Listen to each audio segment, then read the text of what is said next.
Tekrar merhaba arkadaşlar. Kanalıma hoş geldiniz.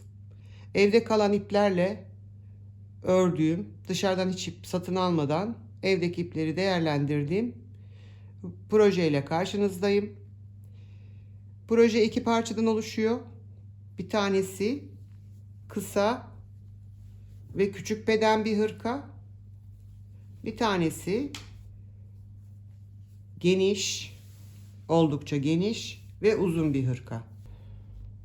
Şimdi teknik detaylara gelecek olursak, her iki motifteki bariz fark sadece burada daha renkli, daha canlı renklerle renk kombinasyonu yaptım. Burada daha pastel tonlarını kullandım. Onun dışında her şeyleri aynı. Motiflerimiz hanım dilendi bey beğendi motifi. İşte motifleri eklerken bir önceki videoda paylaşmıştım. Hiç ip kesmeden, hiç ipi koparmadan motif birleştirme tekniğini kullandım. Kollarımız ve arkamızda şiş örgüsü var. Önü tığla, kollar ve arka şiş örgüsü. Videomda bir örgüye başlamadan önce hangi şişi kullanmalıyız, kaç ilmek atmalıyız, işte ne bileyim arttırmayı nasıl yaparız, hesaplamaları nasıl yaparız, tüm bu teknik bilgileri bulabilirsiniz. Elimden geldiğince anlatmaya çalıştım.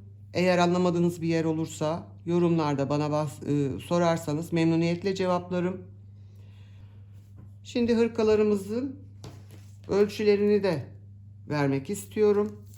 Başlangıçta şöyle büyük hırkamızın, güzelce düzeltelim.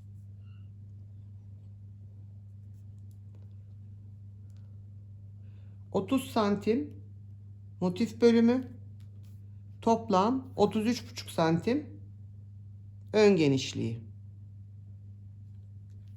Boyunu da ölçelim. Tabii ki kadraja sığmayacak. Şöyle düzeltmem lazım önce.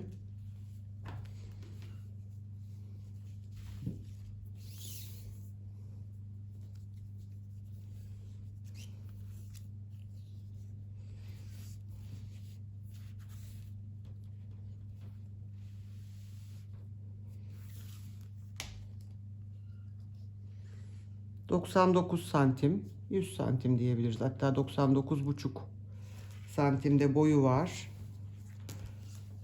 Ve kolu ölçelim.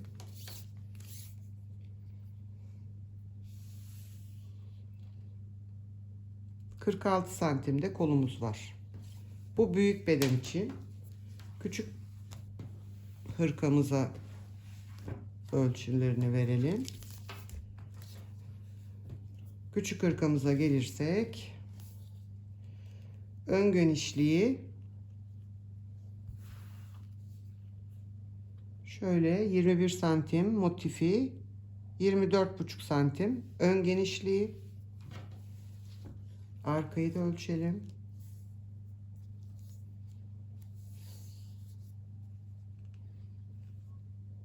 ...45 santim arkası.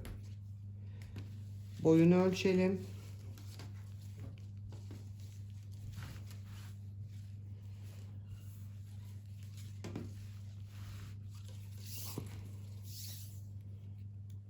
Omuzdan tuttuğumuzda 55 santim boyu. Kolunu ölçelim.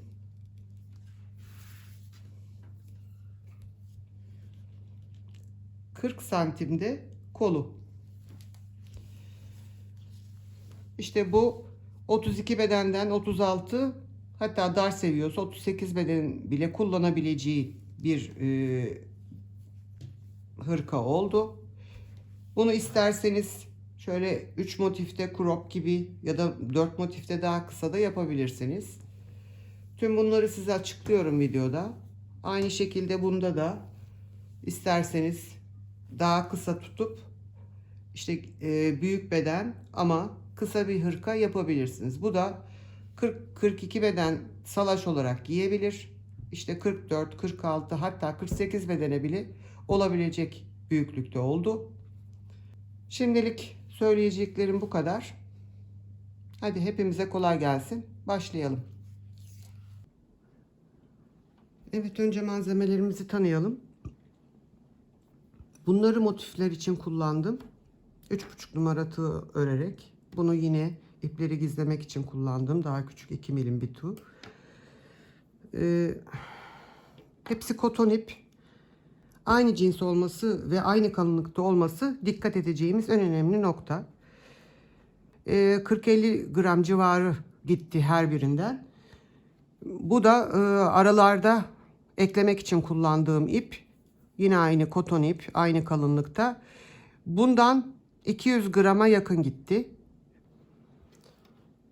Açık mavi, lila, açık pembe, açık sarı ve şöyle bir yeşil, açık yeşil kullandım. Araları beyazla ekledim. Motiflerimde kullandığım renkler ve kombinasyonları bunlar. Dediğim gibi bunları 3,5 milim tığla ördüm. Modelimizin arka ve kolları bildiğiniz gibi şiş örgüsü. Bunun için 4,5 milimetrelik bir şiş kullandım. Ben misinalı şiş kullanmayı seviyorum. Siz istediğiniz şiş tipini kullanabilirsiniz. Benim şöyle elimde, dediğim gibi bunlar hep elimde olan iplerdi. Bu bir böyle elimdekileri değerlendirme projesi gibi de oldu. Kalınlığı bunlara eşit, bunlara yakın. Şöyle 2 katlı bir ipim vardı. Daha önceden kiloyla aldığım. Lastiklerde kullandığım renkler de bunlar. Buna eşitlemek için bunları 2'şer kat kullandım.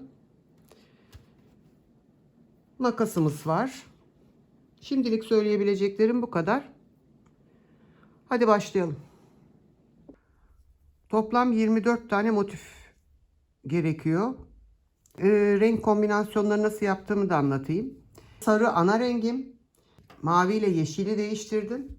Morla pembeyi değiştirdim. Bu şekilde toplam 4 tane renk kombinasyonu oluşmuş oldu. Şöyle. Her biri 6'şer tane. 4 kere 6 24. Motifleri nasıl oluşturduğumu anladınız herhalde. Ya dediğim gibi siz rengarenk de yapabilirsiniz. Her bir motif başka bir renk kombinasyonuyla da olabilir. Kendi hırkama motiflerinde bu renk kombinasyonlarıyla ördüm. Şimdi başlayalım. Sihirli halkayla başlıyoruz. Nasıl yapıyorduk? Tutup kıvırıyorduk. Halkadan tığımızı geçirip ilmeğimizi çıkarıyorduk. Şöyle.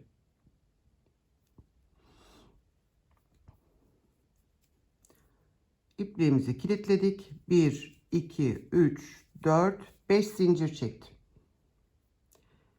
Halkaya batıyorum ve ilk ikili trabzanımı yapıyorum.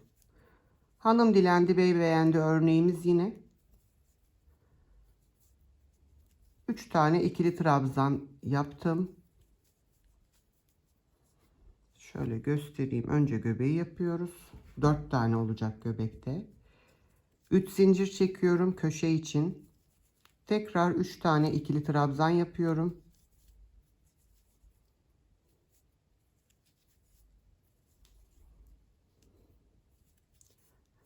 Tekrar 3 zincir diğer köşe için.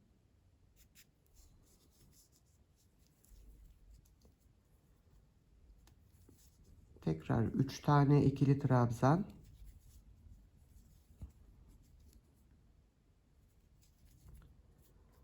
Üç zincir.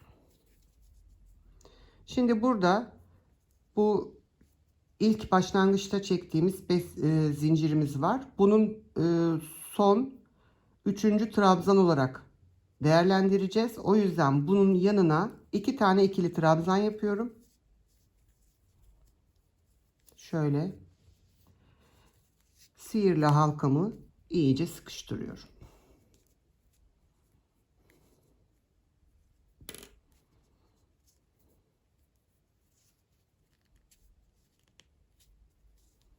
Tamamen kapanmasını istiyorum. Şimdi bir üst sıraya çıkacağız. Evet, 2 tane ikili trabzan yaptık. Şu ilk başlarken yaptığımız zinciri de 3. trabzan olarak sayıyoruz. Buraya ilmek kaydırma yapıp ekledik. İlk sıramız bitti. Şimdi her bir göbeği yaparken sadece 2 sıra kullandım. Diğerleri hep birer sıra. Şimdi daha önce göstermiştim. Zincir çekerek yükselmek istemiyorum. Böyle uzatıyorum. Tığımda şöyle çeviriyorum.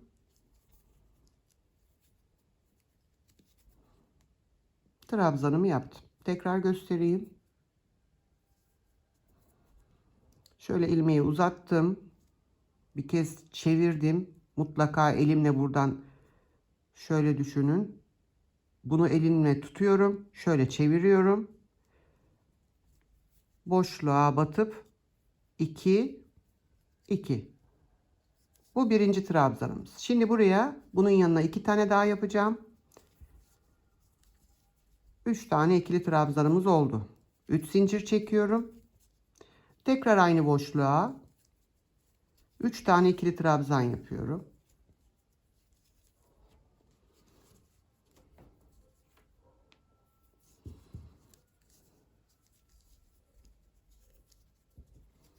Bir zincir çekiyorum. Diğer köşeye atlıyorum. Burada da 3 tane ikili trabzan grubu yapıyoruz.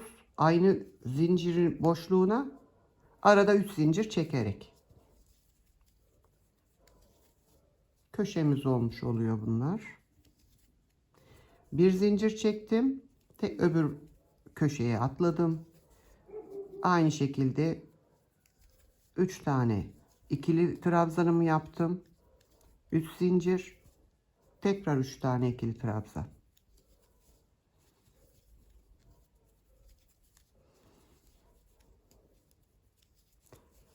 Bir zincir. Son köşedeyiz. İlk üçlü grup yaptım. 3 zincir.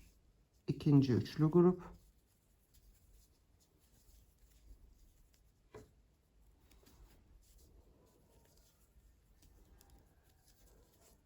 Bir zincir. Şimdi ipimi koparıyorum. İpimi kestim. Burada bir küçük tığdan faydalanıyorum. Şu ilk yaptığım trabzanın tepesindeki 2 ilmeği aldım tığıma. Bunu da daha önce göstermiştim ben size. Belirgin olmayan bitirme şekli. İpimizi buradan geçirdik. İpimizin geldiği halkaya tekrar geri giriyoruz. Zincir olduğu için arkasında 3. loop yok. 3. halka yok. Ben şu ipi şöyle arkada biraz yürüterek örürken altına alırken kolaylık olması için şöyle yürütüyorum. Şu köşedeki zincirlere kadar. Buradan direkt uzattığımız zaman çünkü arkada bir ip uzantısı görünüyor. Onu engellemek için. Bu arada bu sihirli halkadan gelen ipimiz. Onu da şöyle arkada ördüğümüz örgünün içinden geçirterek gizliyorum. İğneyle de yapabilirsiniz bu işlemi eğer size tığla yapmak zor geliyorsa. Ama ben her seferinde iğneye tak çıkar yapmamak için böyle yapıyorum.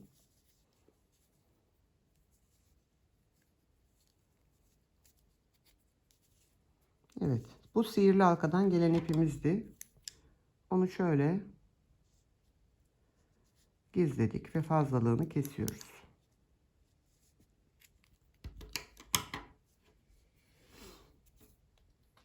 Şimdi benim renk kombinasyonumda hangisi eksik kalmış? Göbeği sarı, pembe, yeşil. Şimdi pembeyi öreceğim. Şöyle ipimi kilitliyorum. Ve herhangi bir noktadan başlamamız yeterli. Şu köşeden başlamak istiyorum. Bir tane ikili trabzan yapacağım. 3 zincir, aynı yere yine bir tane üçlü trabzan, pardon, 3 tane ikili trabzan yapıyorum. Bir tane üçlü grup yapmış oldum. Bir zincir çektim.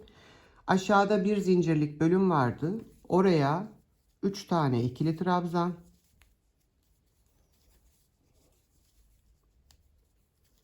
bir zincir, köşeye 3 tane ikili trabzan,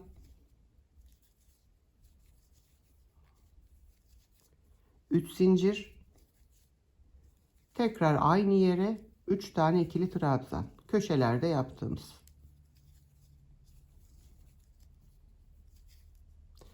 Böyle bir kenarı ve iki köşe, yani şu köşe yarım bitirdik. Şuraya kadar geleyim. Şimdi son kenar için yaptığımız üçlü grubu yaptım. Bir zincir çektim ve yarım olan köşeye atlıyorum. Şimdi burada ilk başlarken bir tane yapmıştık. 2 tane daha yapacağım aynı yere.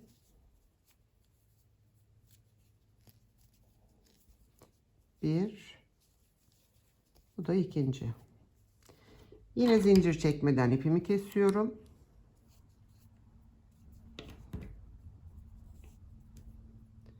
İlk başladığım trabzanın tepesinden yine belirgin olmayan gizli kapatma yöntemini kullanıyorum. İpin çıktığı halkadan ve arkasındaki lobdan girerek ipimi geriye çektim. Yine aynı şekilde bunu zincire kadar yürütmek istiyorum. Şöyle. Bu da başlarken kullandığımız fazlalık ip. Onu da bu köşede şöyle 2 ilmek ilerlettim. Şu biraz önceki sıradaki fazlalık ipim. Evet. Pembe ile de bitirdik. Şimdi yeşille öreceğiz. Yine ipimi kilitleyerek başladım. Herhangi bir köşeden. Biraz önce yaptığım işlemin aynısını yapacağım. Bir tane yaptım. 3 zincir çektim. Aynı yere 3 tane daha ikili trabzan yapıyorum.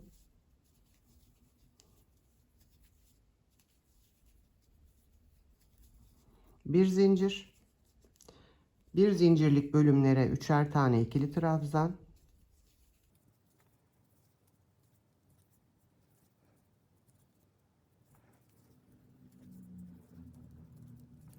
Köşeye geldim.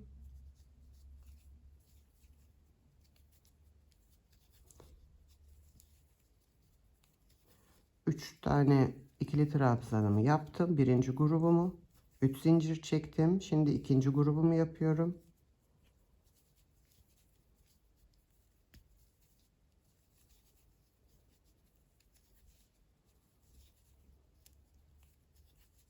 Bir zincir çektim ve diğer kenara geçmiş oldum. Biraz önce yaptığımız sıranın aynısı. Bu örnek biliyorsunuz kendiliğinden köşelerden artıyor. Tamamlayayım, geleyim bu sırayı. Evet, yeşil sırayı bitiriyorum. Köşedeki eksik trabzanlarımı yapıyorum. Yine ipimi zincir çekmeden kestim.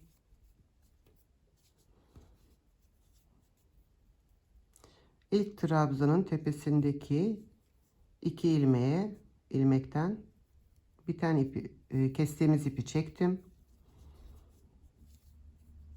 İpin geldiği ilmeğe ve arkadaki 3. loba girerek şöyle ikisine birden ipimi arkaya alarak şöyle belirgin olmayan bitirmeyi yapmış oldum. Yine yürüteyim şu ipi. İpleri yürüttüm. Şu bir sıra önceki fazlalıkları kestim. Şöyle hepsi şu an hazır. Şimdi burada hangi renkleri nasıl getireceğiniz size kalmış bir şey. Mesela sadece atıyorum bu kombinasyonu böyle sırayla yapabilirsiniz. Bunu buraya dağıtabilirsiniz. Eklemeye başlamadan önce bütün motifleri istediğiniz gibi düzenliyorsunuz. Hangi renkler nerede olmalı, nasıl istiyorsanız bunu öyle yapıyorsunuz. Belli bir sıra takip etmedim ben. Rastgele yaptım bunları. Dörtlü gruplar halindeydi. Dağıttım. Şimdilik şöyle bunu bozmadan, çünkü sonradan oluşturmak istemiyorum tekrar, eklemeye başlayacağım. Motiflerimizi hazırladık. Dediğim gibi 24 tane motif gerekiyor. 3 tane enine, 8 tane boyuna. Siz bunu enini daha geniş istiyorsanız bir motif daha ekleyebilirsiniz. Boyunu kısa istiyorsanız istediğiniz uzunlukta bırakabilirsiniz. Bu tamamen sizin kararınız, sizin tercihiniz. Eklemeye geçmeden önce şema üzerinde size bir pratik bir şekilde anlatmak istiyorum.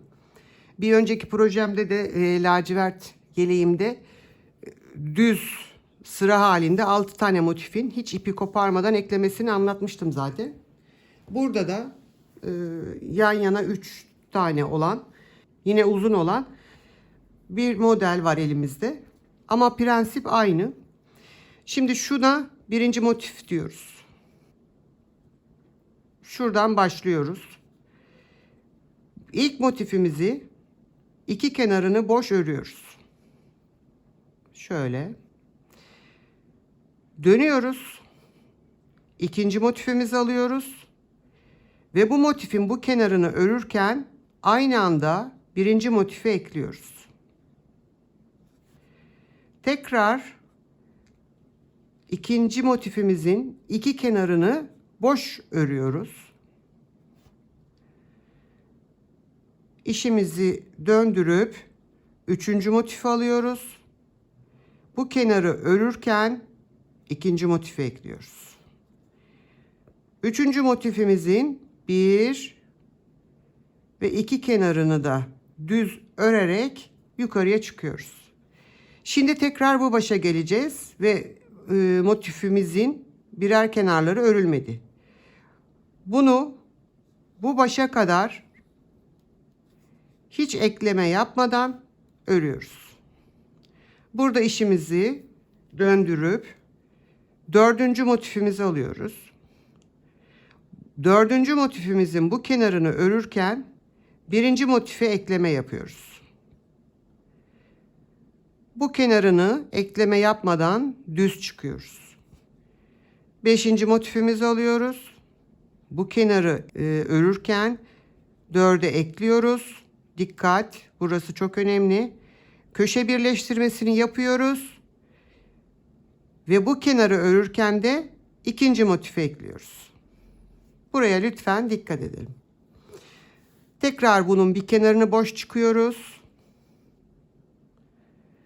Dönüp altıncı motifi alıyoruz. Altıncı motifin bu kenarını örürken 5'e, köşe birleştirmesi, bu kenarı örürken de alttan 3'e. Tekrar yukarıya çıktık boş kenarla. Şu an gördüğünüz gibi bu başa gelip aslında aynısını tekrarlıyoruz. Sadece burada motif sırası arttığı için hem yana hem alta eklemiş oluyoruz. Tekrar bunu aynı buradaki gibi buraya kadar boş geliyoruz. Burada 7. motifi alıyoruz elimize. Bu kenarı örürken buraya ekliyoruz. Bir kenar boş. 8. motifi bunu örürken 7'ye, köşeden sonra bunu örürken de 5. motifi. Bu mantıkla tüm motiflerimizi ekleyerek devam ediyoruz. Ta ki istediğimiz uzunluğa gelene kadar. Bunu en son buraya geldiğimizde, şuraya yukarıya çıktığımızda ben size tekrar göstereceğim. Bir tek burada burası arkaya dikileceği için, şiş örgüsü yerine dikileceği için bu kenarda ve ön bandımızda, buraya da lastik öreceğimiz için bu bölümde bir tık farklılık var. Şimdilik buraya kadar olan ki bölümü birlikte yapalım. Evet, beyaz ipimizi aldık. İpimizi kilitledik. Bu renk dağılımını siz istediğiniz gibi önce yapın. Ben bunu tek tek sıraladım. Burası birinci sıra, burası orta sıra, bu da en kenardaki sıra. Üst üste de yerleştirdim. Şimdi birinci motiften başlıyorum. Köşesinden. Buraya köşeye 3 tane ikili trabzan yapıyoruz. Normal örneğimizden farklı bir şey yapmıyoruz burada. Şu an birinci motifteyiz ve şuradayız. Şu başladık ve örerek iki kenarı boş geçeceğiz. Arada bir zincir. Tekrar 3 tane ikili trabzan. Bu ve bu sırayı aynı burada ördüğümüz gibi örelim. Evet, ben iki kenarı ördüm. Şimdi bu köşede 2 tane yapmamız gerekiyor. Normalinde şuradaki gibi. Ama biz birini yapıyoruz. Bir zincir çekip işimizi şöyle çeviriyoruz. İkinci motifteyiz. İkinci motifin bu kenarını örürken birinci motifi ekleyeceğiz. Bir zincir çektik, ipe doladık ve hemen köşeye 3 tane ikili trabzan yapıyorum.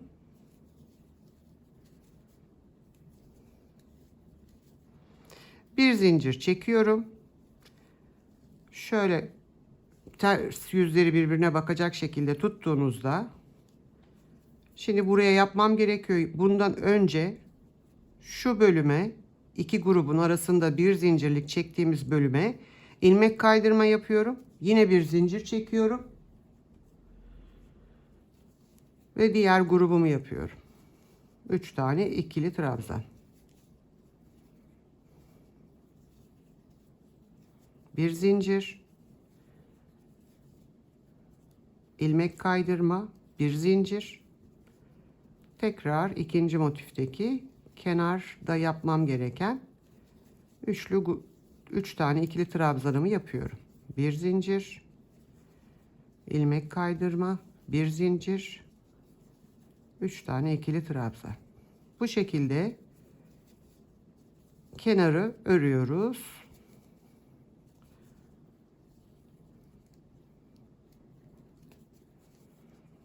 Şu an köşede örmem gereken yerdeyim.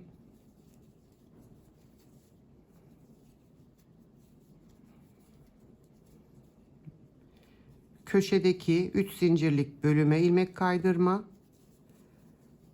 Tekrar bir zincir. Bakın şöyle eklemiş olduk. Şimdi normal köşede çift batıyorduk. Aynı şekilde ikinci üçlü grubumu yapıyorum. Ve şu kenardayım. Burayı ve burayı boş örüyorum. Biraz önce gösterdiğim gibi hiç ekleme yapmadan boş öreceğiz.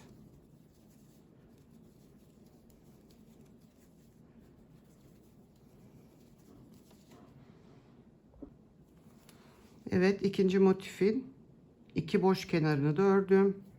Örgümüzü çevirdik. Bir zincir çekmiştik. Üçüncü motifimi alıyorum. Yine köşeye bir tane üçlü trabzan grubu yapıyorum. Normal biraz önce eklediğimizin aynısını ekliyoruz. Bir zincir, ilmek kaydırma ve bir zincir.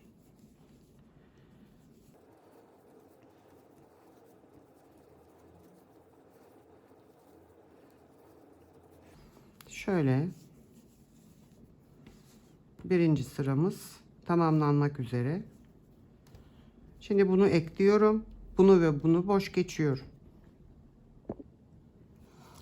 Evet, buraya kadar ördüm. Aynısının tekrarı şeklinde. Şimdi neredeyiz? Şuradayız. Ve şurayı başa kadar düz öreceğiz. Ama örneğimiz neyi gerektiriyorsa onu örerek, yani düzden kastım eklemeden öreceğiz. Şimdi burası normalinde bir köşe ilmeği. Buradayken bir zincir çekip dönüyorduk. Burada yine normalinde örmemiz gerektiği gibi 3 zincir çekiyorum. Ve aynı yere 3 tane ikili trabzanımı yapıyorum. Arada bir zincir çekiyoruz. Normal örmem gereken örgüyü örüyorum.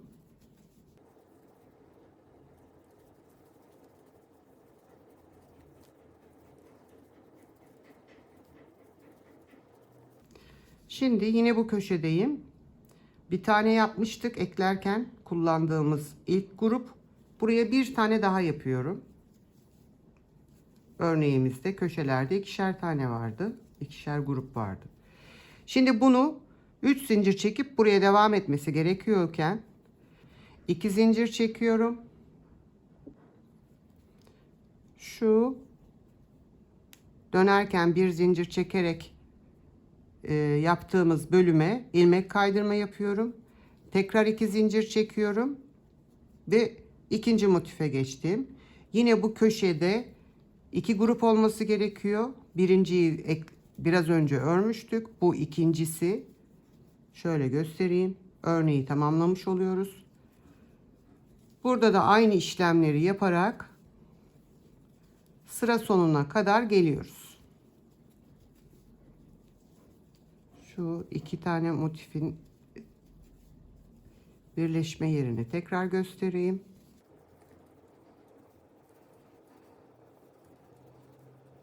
Köşeye ikinci grubumu örüyorum. Bir zincir vardı. 2 zincir çekerek köşeyi oluşturdum. Bir zincirlik bölüme ilmek kaydırma yaptım. Tekrar 2 zincir çektim. Diğer motifin köşesinde eksik kalan grubu tamamlamış oluyorum. Evet, böyle sırayı başa kadar geliyoruz. Evet, başa geldim. Şurayı örmüyoruz. Burası bekliyor. Şimdi aynı burada yaptığımız ekleme mantığıyla devam ediyoruz. Köşeye bir tane grup yaptık. Bir zincir çekip işimizi döndürdük. Ve 4. motifimizi alıyoruz. Yine köşeye bir tane üçlü grup yapıyorum. 3 tane ikili trabzan yani. Ekliyorum. Bir zincir, ilmek kaydırma, bir zincir. Tekrar diğer grubumu yapıyorum. Burası biraz önce gösterdiğimin aynısı.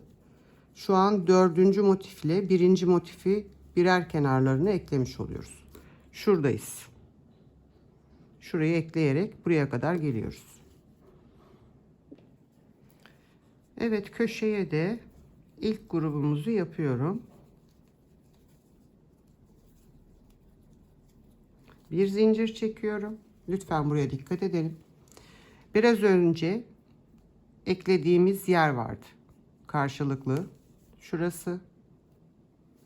3. sırayı örürken düz sırayı örürken eklemiştik. Bu ilmek kaydırma yaptığımız ilmeğin içerisine böyle giriyorum.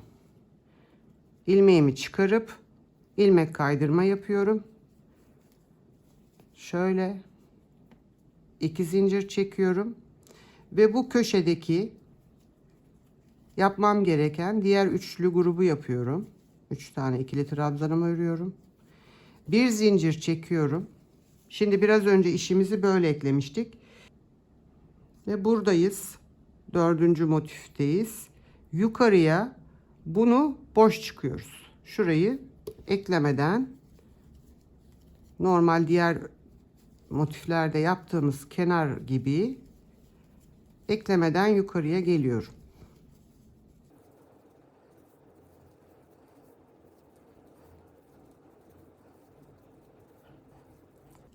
Köşeye de burası aynı. Biraz önce gösterdiğimin aynısı. Yani şurada yaptığımızı tekrarlıyoruz.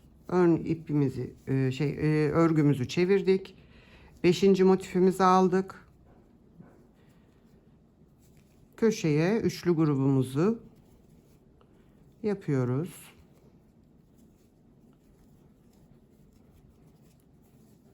Motiflerin ters yüzleri birbirine bakıyor. Buna dikkat edelim.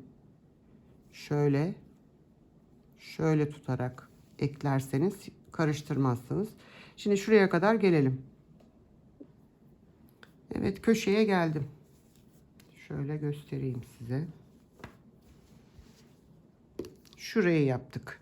4 ile 5'i birbirine ekleyerek ördük. Şu an buradayız. Şu köşedeyiz. Şimdi biraz önce 3 motifi köşeden eklemiştik. Bu 4. eklem motifimiz olacak, eklediğimiz. Şöyle 2 zincir çektim.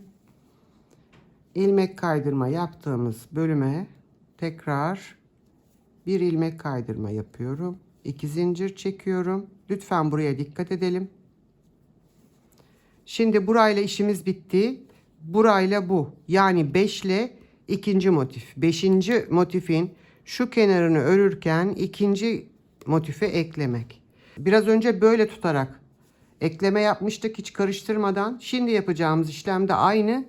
Bu sefer de bunları birbirine, şu ters yüzleri birbirine gelecek şekilde tuttuğumuzda karıştırmamış oluruz. Şimdi yapmam gereken köşeye diğer grubu yapmak. Onu yapıyorum. Bir zincir çekiyorum. Ve dediğim gibi ikinci motifin kenarına ekliyorum. Ekleme işlemleri aynı. Aralarda 3 tane ikili trabzan. Bir zincir. İlmek kaydırma, bir zincir.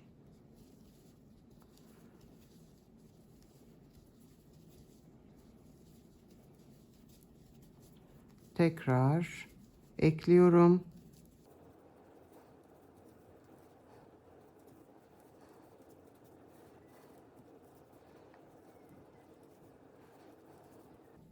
Köşedeki ilk grubumu bitirdim. 2 zincir çektim. Şimdi burada daha önce 2 motifin birleştiği köşe vardı. Bu 3. motifin eklenmiş hali. Biraz önce yaptığım ilmek kaydırma yerine içerisine tığımı girdim. İlmeğimi çıkardım. İlmek kaydırma yaptım. Tekrar 2 zincir çektim. Ve şu an 5. motifin eklemeden öreceğim boş kenarındayım.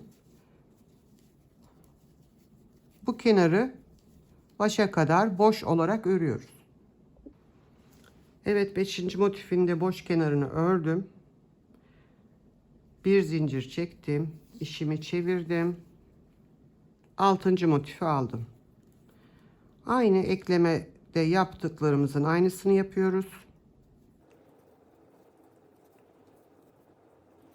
Motiflerin ters yüzleri birbirine baksın. Şu şekilde. Şimdi neredeyiz? Şu 6. motifin ekleyerek ördüğümüz kenarını yapıyoruz. Şimdi buradayız. Köşede ekleyeceğiz. 4 motifi birbirine, zaten 3'ü ekliydi. 4. bacağı ekleyeceğiz. Alt kenarı örürken 3. motifi ekleyeceğiz. Ve sonra yukarıya boş olarak çıkacağız.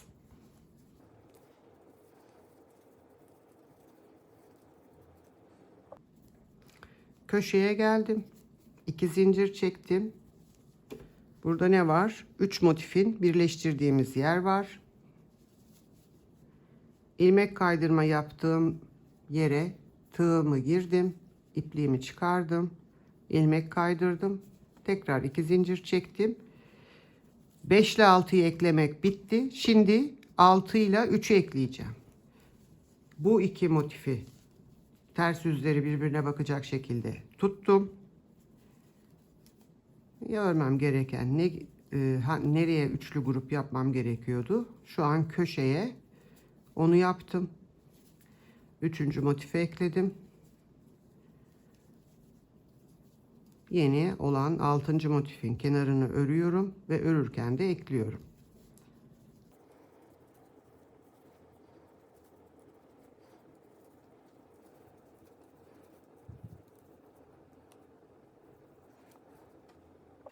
Evet, tüm motifleri ekledim. Son sırayı da ördüm. Buraya geldim. Normal motif eklerken yaptıklarımızın aynısını yaparak.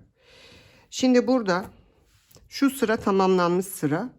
Burayı arkaya dikeceğimiz, üstte kola, altta arkaya dikeceğimiz bölüm olarak. Şurası da ön pervaz bölümü olarak değerlendiriyoruz. Ön pervazda ilmek alması daha kolay olsun diye ve şöyle bir, nasıl diyeyim, şurada bir aşağıya doğru girinti oluşuyor. Hafif bir eğim oluşuyor. Bunu dikiş kapatır ama lastik örgü kapatmayabilir diye bu bölümde normal o motif birleşim yerine kadar örüyorum. Hiçbir fark yok. Aralarda bir zincir çekip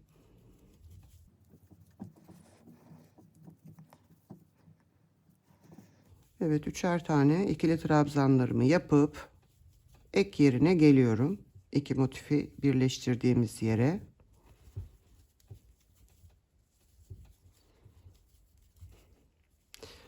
Buraya normal örmem gereken üçlü grubumu ördüm. Şimdi normalinde zincir çekip buraya batıyorduk. Burada batmıyorum. Yine bir zincir çekip şu bir zincir çekip dönerek oluşturduğumuz boşluğa 3 tane ikili grubu yapıyorum. Yani burada tek fark bu. O da lastik ilmeklerini alırken bir girinti çıkıntı oluşmasın, düz bir hat olsun diye böyle bir şey yapma ihtiyacı duydum. Şöyle. Tek fark bu. Normalinde zincir çekip ekliyorduk. Zincir çekip devam ediyorduk. Burada zincir çekmiyoruz. O boşluğa 3 tane ikili grup yapıyoruz. Bunu etek ucuna kadar gelelim. Şuraya kadar geliyoruz. Evet. Etek ucuna kadar geldik. Normal ipimi kesip belirgin olmayan ilmek kaydırma yöntemiyle motiflerde gösterdiğimi yaparak tamamladık. Şimdi ilk parça burayı örerek geldik. Etek ucuna sık iğne geçtik. Diğer kenarda bitirerek ipimizi kestik. Şimdi bunun burası etek ucu, bu da sol ön parça diyelim. Bunun da aynısını yaparsak, buraya sık iğne geçersek, bu da bir sol ön olur. Böyle olmaması için şurası dikeceğimiz bölüm, burası lastik öreceğimiz bölüm. Buranın etek ucu olması gerekiyor. O yüzden bu son parçanın ipini burada koparıyorum sık iğne yapmadan. Ve üst taraftaki bölüme sık iğnelerimizi yapacağız. Şöyle hemen ipliğimi kilitleyip ilk boşluğa 2 tane sık iğne yaparak başladım. Her bir ikili trabzanın tepesine birer tane, zincirlere birer tane olmak üzere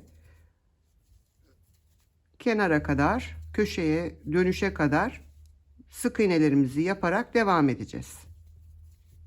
Şöyle.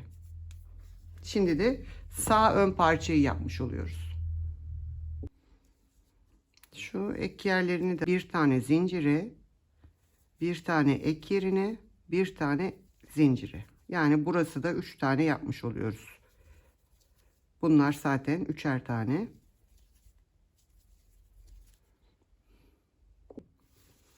Evet. Böyle bitirmiş olduk. Ön parçalarımız da hazır oldu. Evet, bir parçamızı bitirdik. Ve güzelce ütüledim. Şu an siz dediğim gibi mesela burada bırakabilirsiniz. Yani 6 motifte bırakabilirsiniz. Daha kısa 4 motifte bırakabilirsiniz. Crop gibi. Hatta 8 değil 10 motif yapıp biraz daha uzun salaş bir hırka yapabilirsiniz. Tercih sizin. Şimdi şiş örgüsü olan bölümlere geçelim. Önce arkayı öreceğiz. Ama kaç ilmek öreceğiz? Şimdi bunun eni 32 santim. Buna yaklaşık 3-4 santimde ön pervazı gelecek. Şöyle tutayım. Yani 35-36 santimlik bir önümüz olmuş olacak. Şimdi bundan 32'den 2 tane 64 santim. 4 santimde pervazı koyalım. 68 santimlik bir parça olacak bu. Şu genişlikte bol, salaş bir hırka olacak. 68 santim. Siz bunu dediğim gibi, yani bunun 2 katı arkanız olacak şekilde planlayın. İpiniz incedir, 3 motif yetmez, 4 motif olur. İpiniz kalındır, 2 motif yeter. Zayıfsınızdır, 2 motif yeter. Yani tamamen sizin zevkinize, kullanımınıza ve bedeninize uygun olarak yapabileceğiniz çok amaçlı bir proje bu.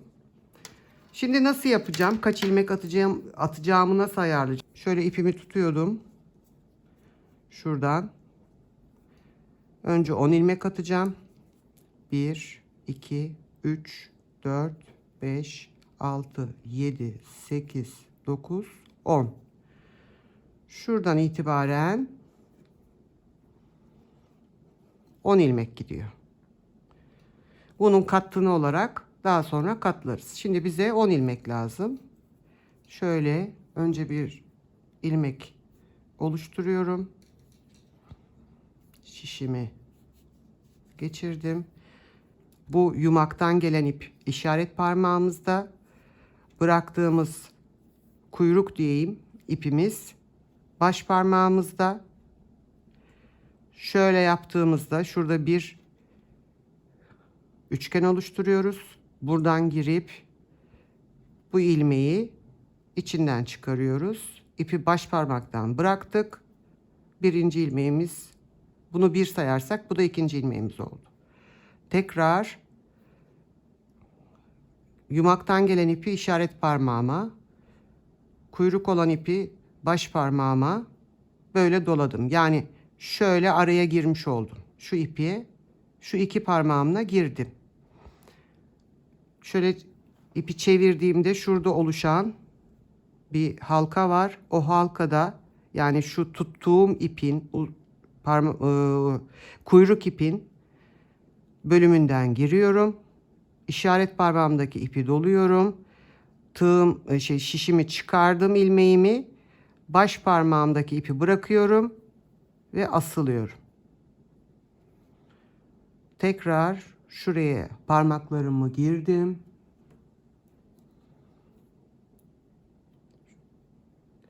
Şuna ipi tuttum ve attım.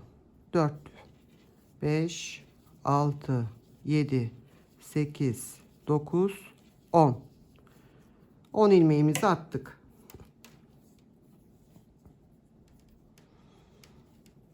Normalinde şu an tersindeyiz. Ters sıra öreceğim.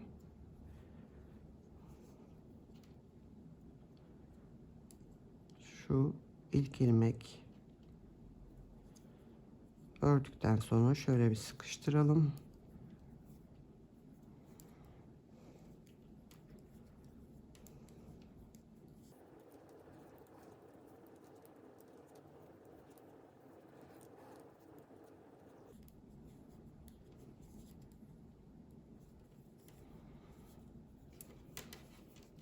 Şimdi bunu birkaç sıra düz ters örerek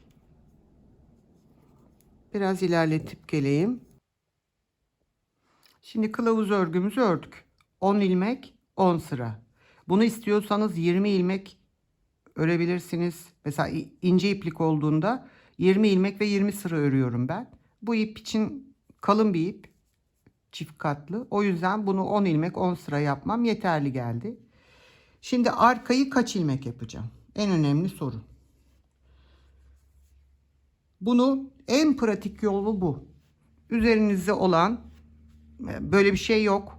yeni bir kazak örmek istiyorsunuz, bir hırka örmek istiyorsunuz, yelek örmek istiyorsunuz. Yapmak istediğimiz genişlikte bir tane tişörtünüz, gömleğiniz, kazağınız olabilir. Onu önünüze alıyorsunuz. Böyle bir kılavuz parçasını alıyoruz. Ve onu en pratiğini anlatıyorum size. Böyle eni kadar. Mesela şimdi bunun varsayalım ki bir tişörtün arkası. Kaç ilmek başlayacağım ben bu tişörtü? Bunun katı kadar. 1, 2, 3, 4, 5, neredeyse 6 ilmek. 6 katı. Yani 10 ilmekti. 6 katı ne yapar? 60 yapar. Şöyle tuttuğumda 2 çıkar, 58. Birer tane dikişe gitsin, 60. 60 ilmek başlıyorum. Ve ben örmek istediğim neyse, arkaysa, önse başlıyorum. Şimdi kendi örgümüze gelelim. Önlerimiz tığla, arkayı başlayacağız. Yine yaptığımız gibi bunun katı olarak alıyoruz. Ne dedik işte biraz önce de 58'di. İşte buraya biraz pervaz girecek. Onunla 60. Demek ki benim arkayı, örgü biraz esner. Tığ gibi değildir. 60 120 ilmek başlamam benim için yeterli arka için. Yine size burada bir tavsiye söyleyeyim. Örgü ürünlerinizde genellikle arkayla başlayalım. İşte öndeki kesmeleri, ne bileyim kolun arttırmalarını, kaç sıra örmemiz gerektiğini. Arka parça sizin için bir nevi büyük kılavuz parçası olmuş olacak. Böyle yaptığınız zaman örgünüz her zaman muntazam, kesmeleri, her şeyi sayabileceğiniz bir büyük parça örgünüz olmuş olur elinizde. Şimdi arkayı örelim. Şimdi ben size arkayı örüp geldim. 120 ilmeği sizinle birlikte örmek çok zor olacağı için size şöyle bir 20 ilmeklik bir parça göstermek istiyorum. Lastik ve örgüye geçiş. Şimdi kaç ilmek atacağız? Nasıl yapıyorduk? Şöyle tutalım. 2, 3, 4, 5, 6, 7, 8, 9, 10.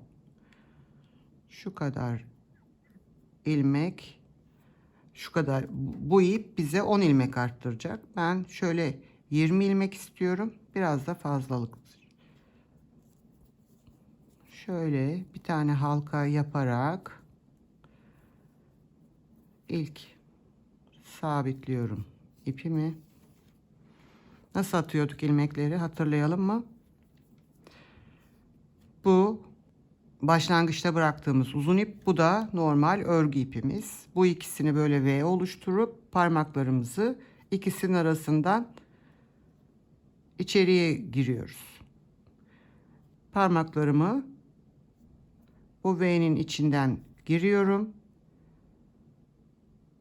İplerimi diğer parmaklarımla tutarak şöyle açtırıyorum. Şöyle bir V oluşturdum.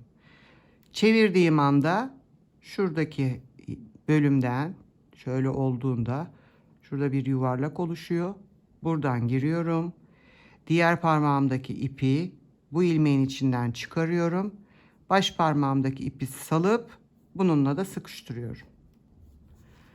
Bu şekilde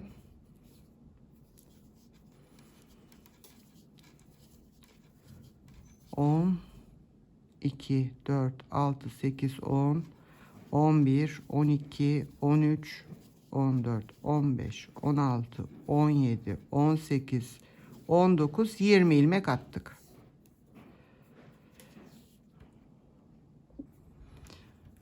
Şimdi bu örgümüzün tersi. Bu biliyorsunuz bu atma yöntemiyle aynı anda bir sırada örmüş oluyoruz. Bakın bu arkada haroşa, önde de düz gözüküyor. O yüzden burası örgümüzün tersi. Ne yapıyoruz? 2 düz 2 ters lastik yapıyoruz. Evet, ilk ilmekten başlayarak önce 2 tane ters ördüm. 2 düz, 2 ters, 2 düz, 2 ters,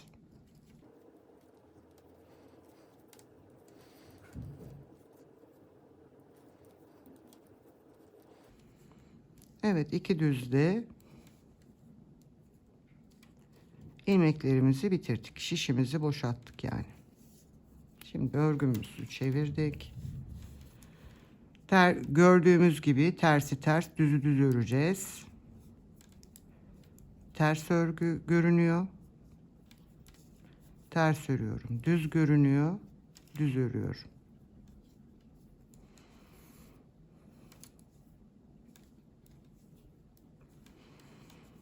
Ters, düz, ters. Katlı ip örmek çok zor oluyor.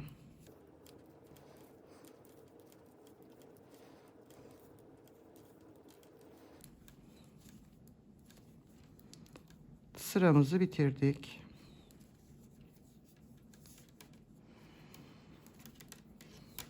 Tekrar işimizi çevirdik. Yine aynı.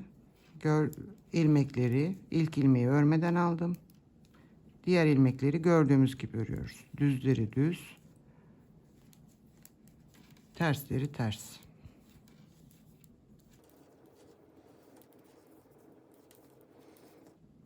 İnşallah çekim düzgün oluyordur. Hava yine kapattı.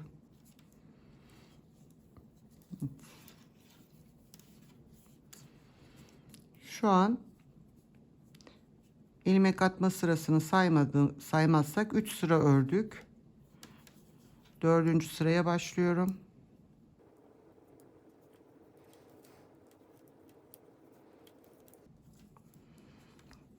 Dördüncü sıra bitti.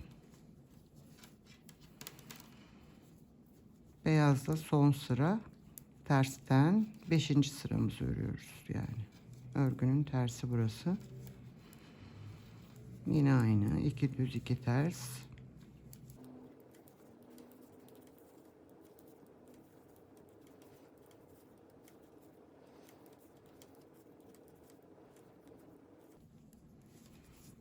Evet.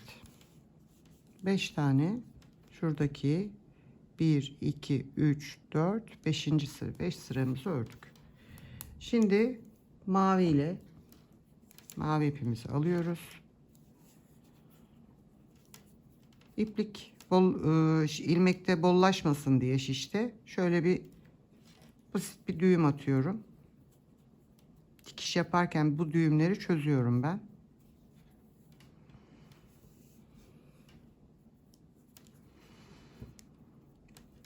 Burada renk değiştirdiğimiz için ilk ilmeği de örüyorum.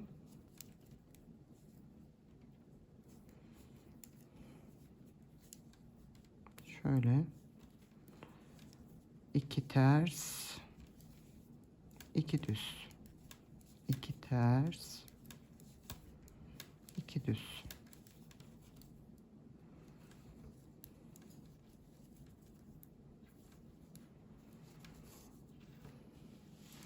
Evet, ilk sıramızı da bitirdik. Mavi ile bu şekilde 4 sıra öreceğiz. Yani şişimizi 4 kere boşaltacağız. Bir kere boşalttık. Bu ikinci sıra.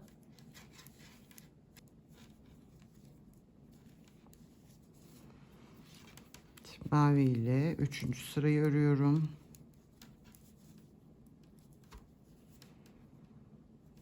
Şimdi bu sırayı da gideyim. Arka sırasında dönüp yani 4. sırayı da örüp geleyim. Evet, 4 sıra mavi ile ördüm. Şöyle ipi biraz uzun bırakıyorum. Dikişte mavi ip kendi ipini kullanayım diye. Şimdi açık kahverengi ipimi aldım.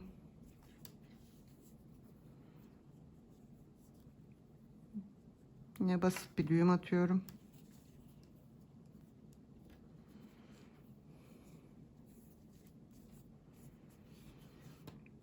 Bunu da aynı mavide yaptığım gibi şöyle kafanız pratiklik açısından ipleri bağladığımız taraftan bağlıyoruz yine. Şöyle Normal mavide yaptığımın aynısı. Renk değişimi olduğu için ilk ilmeği örüyorum. Bu sırada daha sonra hiç başlangıç ilmeklerini örmüyorum. Aynı iki düz iki ters olarak ilmekleri gördüğüm gibi 4 sıra öreceğim. Yani şişiye 4 kez boşaltacağım. Bu birinci sıram. Birinci sırayı bitirdim. Birinci şişi boşalttım. İlk ilmeği örmeden aldım. İkinci sırayı bu şekilde 2, 3, 4 bitirip geleyim. Evet, açık kahverengiyi de 4 sıra ördüm. Şöyle yine uzun ip bırakarak kestim ve tekrar beyaz ipimizi bağlıyorum buraya. Beyaz ip aşağıda bekliyordu. Onu şurada yukarıya, şu ip kastırmayacak şekilde dikkat ederek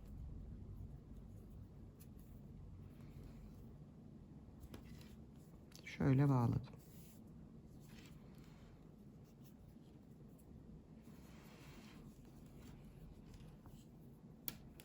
Şimdi aynı başlangıçtaki gibi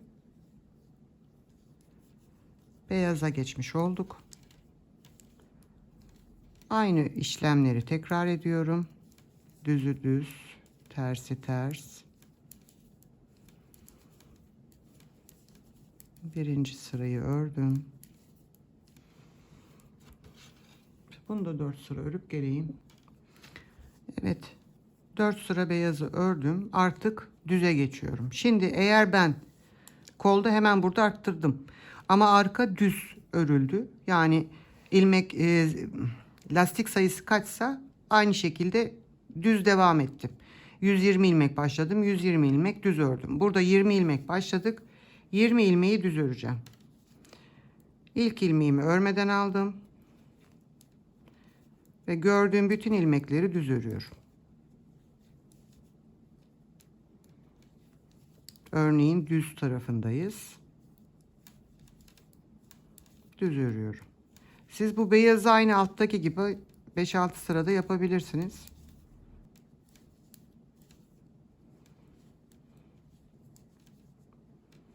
Birinci sırayı bitirdim. Yani bir şişi boşalttım düz örerek. Şimdi örgümün arka yüzündeyim. Yani gördüğümüz gibi bütün ilmekleri haroşa öreceğim. Tersten öreceğim. İlk ilmeğimi örmeden aldım.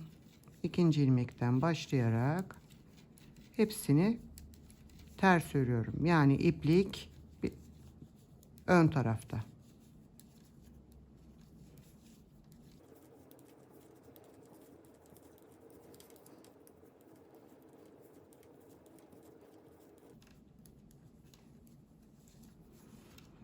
Bitişimi çevirdim. Şimdi düz sıradayım. İlk ilmeği örmeden aldım. İkinciden başlayarak hepsini düz örüyorum.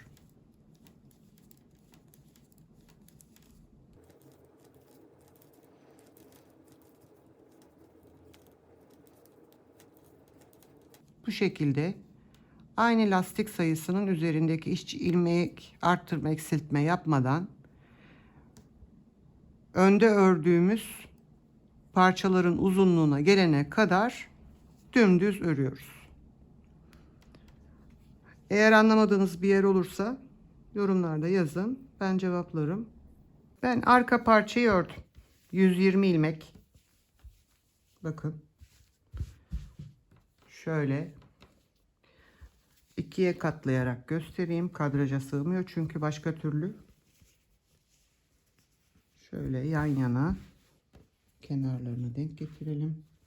Bu da ön parçamızdı. Üzerine koyuyorum. Şöyle. Bakın.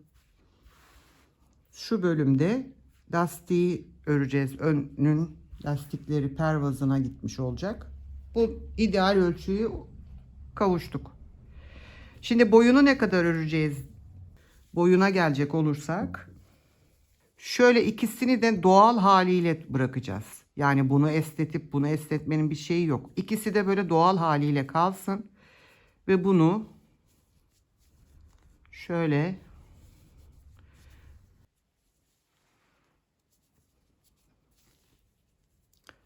evet devam ediyorum. Yani bunu örürken yapıyorum tabii ki. Bakın. Şöyle. Demek ki artık arkayı kapatabilirim. Önümün boyuna göre de örmüş oldum. Ördüğümüz şekliyle bakarsak ne kadardı bizim önümüz?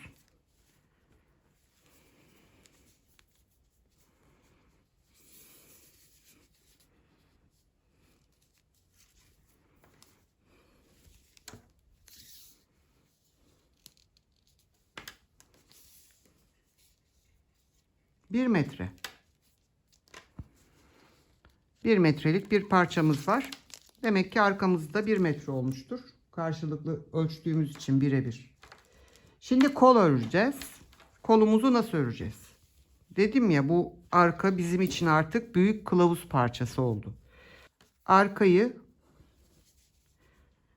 kendi bileğimize şöyle bir çevreliyoruz. Bakın şöyle. Ne çok sıkı olsun, ne çok bol olsun. Şöyle. Şimdi burası kaç ilmek geliyor? 38, 40. 40 ilmek geldi. Demek ki benim başlangıcım 40 ilmek olacak. Ben biraz hemen böyle lastikten sonra şöyle bol bir kol istiyorum. Onu hesaplarken yine size göstereceğim. Şimdi koltuk altının genişliğini düşünelim. Genelde ben başladığımın 2 katını kol evi için kullanırım. Böyle düşük kollu olduğu zaman ve bol kol istediğim zaman. Yani o da yaklaşık şöyle 2 örneği kol evine ayırdığımızı düşünürsek, koltuk şöyle bir genişlik düşük kol için iyi. Bunu şöyle yaparak yarısını kaç ilmeğe denk geldiğini şöyle hesaplayabiliriz. O küçük kılavuzdan da yararlanabiliriz. Yani 2 örnek ne kadardı? Şöyle küçük kılavuzla bakalım. 1, 2, kayıyor. Şöyle düzgünce koyalım. 1, 2, 3, 4. Yani 40 ilmek, yarısı 80 ilmek. 40 ilmek başlayacağız. 80 ilmekle bitireceğiz. Peki kol boyumuz ne kadar olacak? Lastikten sonra yaklaşık 2 karış, yani benim karışım 20 santim, 40 santim falan düşük kollu bir hırka için yeterli olur. Şöyle rastgele sayıyorum şimdi. 2, 4, 6, 8, 10, 98, 102 sıra yapmış. 100 sıra. Demek ki 100 sıra örmemiz yeterli gelecek. Şimdi size kol için hesaplamamı anlatayım. Şöyle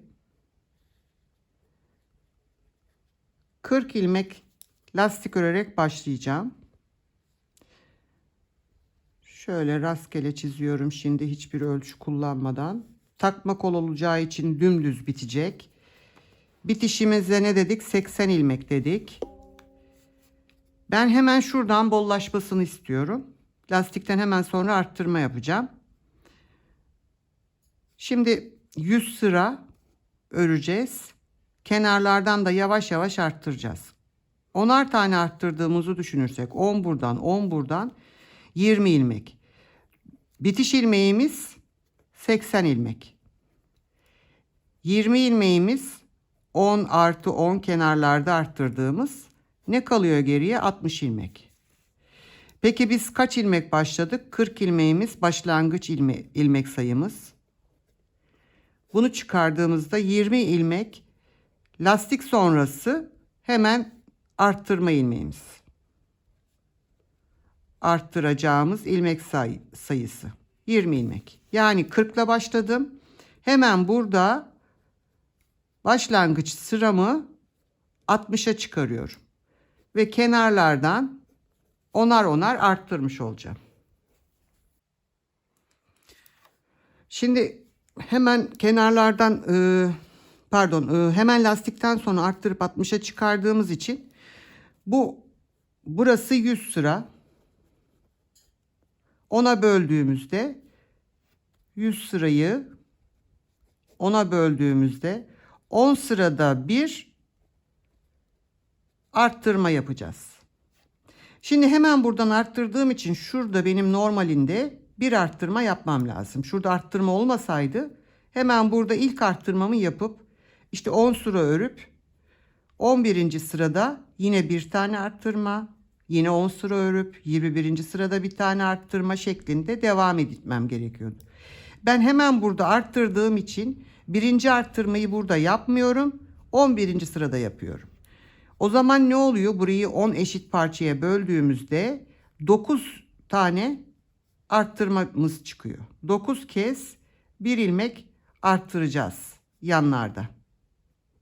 Yani şu 10 değil 9 olacak. Bu da 9 olacak.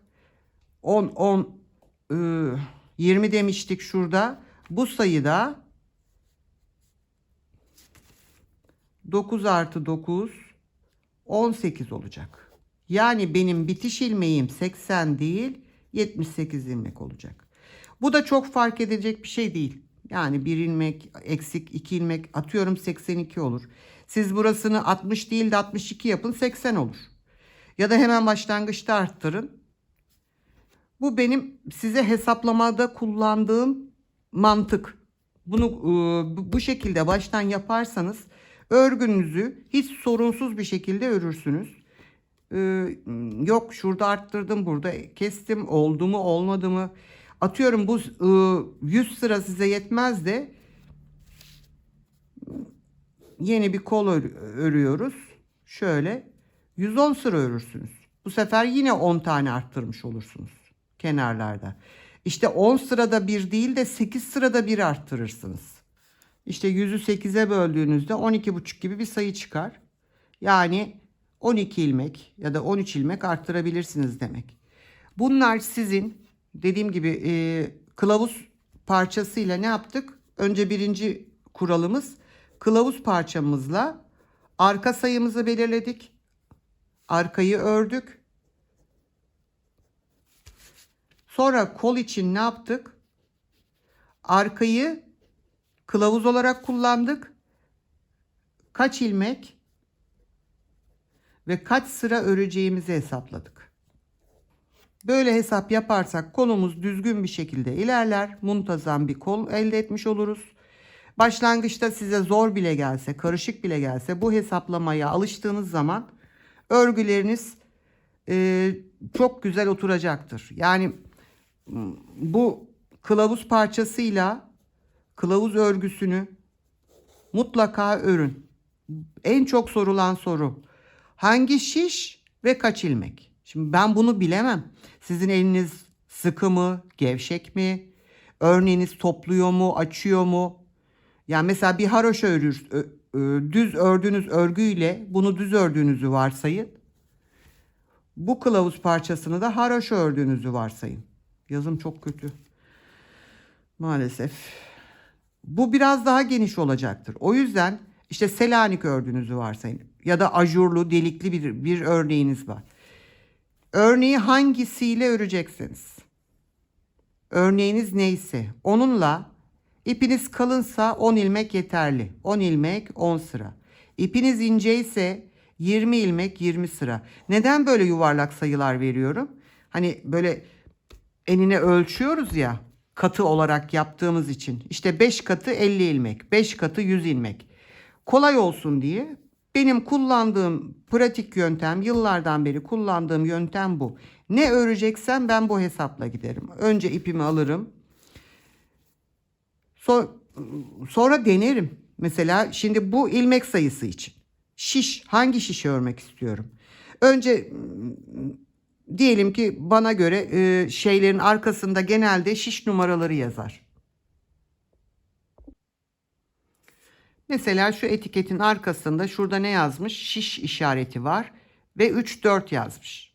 Şimdi bu normal örgüye göre, bazı örgülerde de şu kılavuz parçasının ölçüleri de vardır.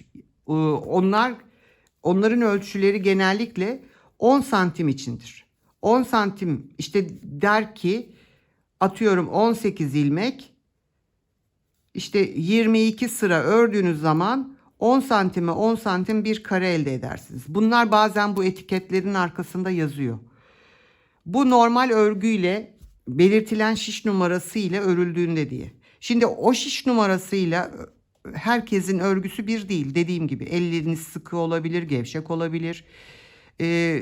İlmek atış şeklinizden farklı bir ölçü çıkabilir. O yüzden benim yaptığım işte 3-4 diyor değil mi? 3 numarayla 10 ilmek atarım ve bir denerim. Yani bu kılavuz parçasını örürken işte o.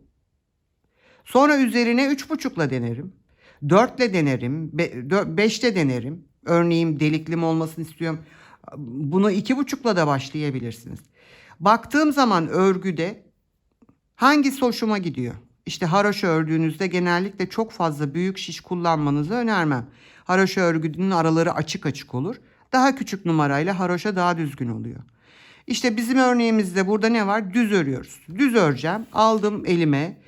Ben 4,5 numarayla ördüm. Size söylemiştim. Önce bir 3,5'la denedim. 10 ilmek attım. 3,5'la denedim. Baktım çok sıkı geldi. 4'le denedim. 4,5'la denedim ve 5'le denedim. Benim 4,5'la ördüğüm hoşuma gitti. Ve 4,5 olmasına karar verdim. Ondan sonra 4,5 numarayla işte 10 ilmeği attım. 10 sıra ördüm. Bu da bizim kılavuz parçamız oldu.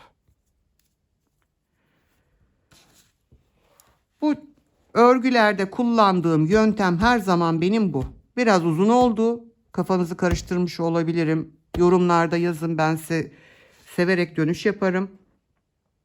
Ama bunu baştan yaparsanız örgünüz sonuçta muntazam olur. Yok uzun geldi, kısa geldi, dar geldi. Bütün bu negatiflikleri bertaraf etmiş olursunuz. Şimdi ben daha önce anlattığım örnek parçadaki gibi 40 ilmek başlayıp kol lastiğini örüp geleyim. Evet, kolumuzdaki lastik bölüm bitti. Şöyle. Şimdi ne dedik? 40 ilmeği ördük. Şimdi 60'a çıkacağız. Yani bir tek öreceğiz, bir çift öreceğiz. Hemen örgümüze başlıyoruz. Düzle. İlk ilmeği örüyorum. İkinci ilmeği ilmek arttıracağım. Şu bir alt sırada ördüğüm ilmeği şöyle göstereyim. Bunu şişe tekrar takıyorum ve düz örüyorum. Normal ilmeği de düz örüyorum. Bu tek örmem gereken ilmek. Şimdi bunda da bir alt sırada ördüğüm, bakın şu ilmeği alıyorum. Şişe takıyorum. Düz örüyorum. Bu da normal kendi ilmeği.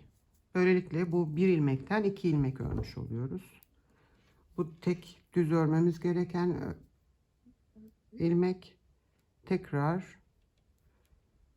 bir alt sıradaki ilmeği alıyorum. Şişe takıyorum. Ve bunu düz örüyorum. Bu ilmeği de düz örüyorum. Tek düz. Şu an çiftliği öreceğim. Alttaki ilmeği aldım. Ve bunu ördüm. İplik dolayarak arttırma yapmıyoruz. Delik olmaması için. Düz. Bir alt sıradakini şişe tak. Düz ör. Bu ilmeği de düz ör. Tek düzümüz. Bir alt sıradaki ilmeği şişe tak. Düz ör. Düz ör. Bu şekilde bir düz örüp bir arttırarak, yani bir tek bir çift yaparak sırayı tamamlayalım. Ve tamamladık. Şimdi sayalım. 2, 4, 6, 8, 10, 12.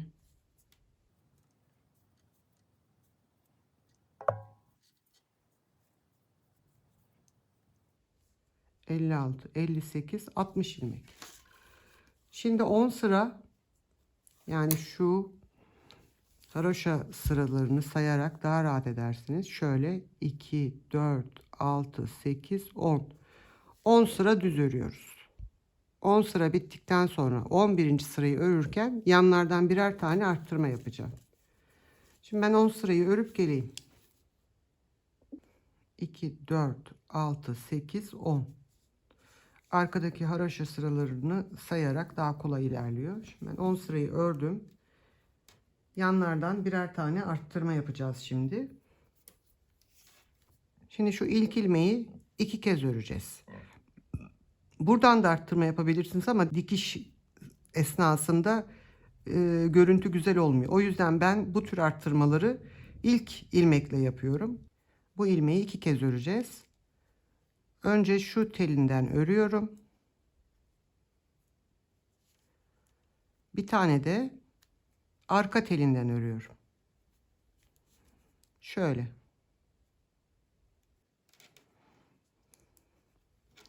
Kolay olsun diye önce şöyle biraz bollaştıralım. Öndeki teli alıyorum. Bir ilmek ördüm. Şimdi arka teli alıyorum. Bir tane de ondan ördüm. Şöyle bir ilmekten 2 ilmeği çıkardık. Normal hepsini düz örüyorum yine.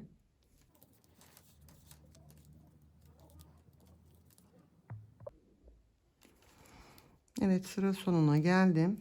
Yine aynı şekilde son ilmeği önce ilk bana bakan telinden, sonra arka telinden örerek bir ilmekten 2 ilmek çıkardım. Şimdi biraz önce işaretleyici koymayı unuttuk. Hemen şimdi koyalım diğer sırayı örmeden. Şu haroşa sıralarını saydığımız için şuraya takmanız, herhangi birine takmanız yeterli. Şuna takın. Şimdi bu sıradan başlayarak yine 10 sıra öreceğim. 10 sıra sonra tekrar aynı işlemleri yapacağım. Şöyle bakalım. Dediğim gibi ilk başlangıçtan bol armasını istiyorum. Biraz salaş olsun istediğim için. Siz daha az arttırma yapabilirsiniz başlangıç için. Benim kolum bu. Şöyle kolumda da göstereyim. Şöyle. Siz de kendi kolunuza göre yapın. İlmek sayınızı ayarlayın, ipinize, şişinize, elinizi, örgünüze, sıkı mı, gevşek mi, hepsine bağlı olarak değişebilir. Sayılarda sabit kalmayın. Ölçünüz kendi bileğiniz olsun, kolunuza göre. Ne kadar bol olmasını istiyorsanız o kadar ilmek, dediğim gibi başlangıçta arttırmasını daha fazla ya da daha az yapabilirsiniz. Şimdi ben bu gösterdiğim arttırma stilini uygulayarak her 10 sırada bir, şu an şöyle arkadan tekrar sayalım. 2, 4, 6, 8, 10, 11. sıra. 11. sırada arttırma yaptık. Şimdi tekrar buradan başlayarak buna 1 diyeceğim. Ördüğüm diğer sıralarla 10 tane olduğu zaman, yani 20. sırayı öreceğim. 21. sırada tekrar bu yaptığım işlemi yapacağım. Bir 10 sıra daha öreceğim. 30 sıra. 31. sırada tekrar arttırma yapacağım. Bu şekliyle bunu ne dedik? 100 sıra öreceğim ve bütün ilmeklerimi kapatacağım. Kolu örüp geleyim. Evet, ben bir kolu bitirdim. Dediğim gibi 40 ilmek başladım. Başlangıçtan sonra hemen arttırarak 60 yaptım. 10 sırada bir arttırarak sonunu da 8 ilmekle bitirdim. Şimdi bakın, hemen şurada arttırma yok. Komple sırada arttırma var. Sonra 1, 2, 3, 4, 5, 6, 7, 8, 9 tane arttırdım. 9 burada, 9 burada, 18 ilmek. 60 ilmeğin üzerine eklediğimizde benim bu sırada 78 ilmeğim var. Sıra sayımda 100. Şimdi ilmeklerimizi kapatalım. İki yöntemi göstereceğim size. En basit olanları. Şişte bekleyen 2 ilmeğe birlikte giriyorum. Ve ikisini birlikte örüyorum. Şişten ilmekleri çıkarıyorum. Bu şişte bekleyen ilmeği tekrar sol şişe geri takıyorum. İkisini birlikte şişten alıyorum. Birlikte örüyorum. Ve o 2 ilmeği çıkarıyorum. Bu genel kapatma, kesme yöntemi. Düzden kesmiş oluyoruz şu an. Düz örgü örerek kesiyoruz. Bakın. Burada en önemli püf noktası, buraya lütfen dikkat edin. Şu son sıra olabildiğince bol örün. Bunu da bu ilmeği bollaştırarak sağlayabilirsiniz. Dikişte kastırmaması için. Bu normal yöntem. Şimdi diğer yöntemi göstereyim.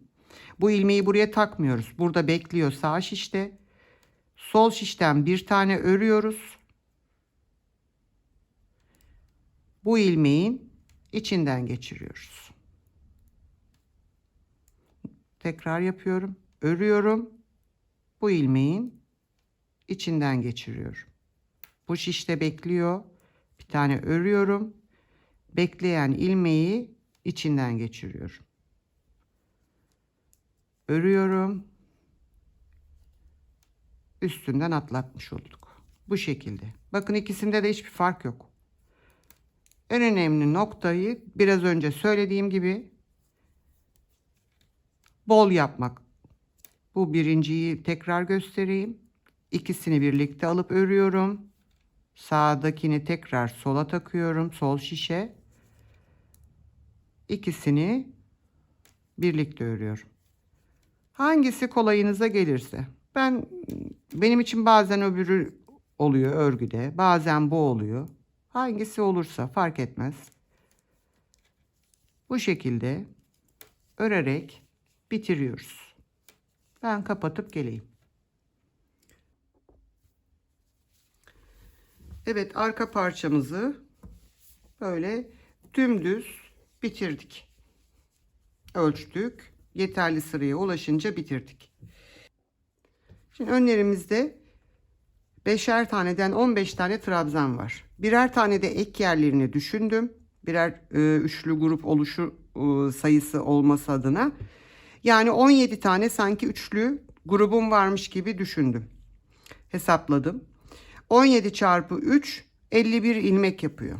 Arkadan da sağdan ve soldan 51 ilmek sayarak işaretledim. Ortadaki bölüm ense kısmımız olacak.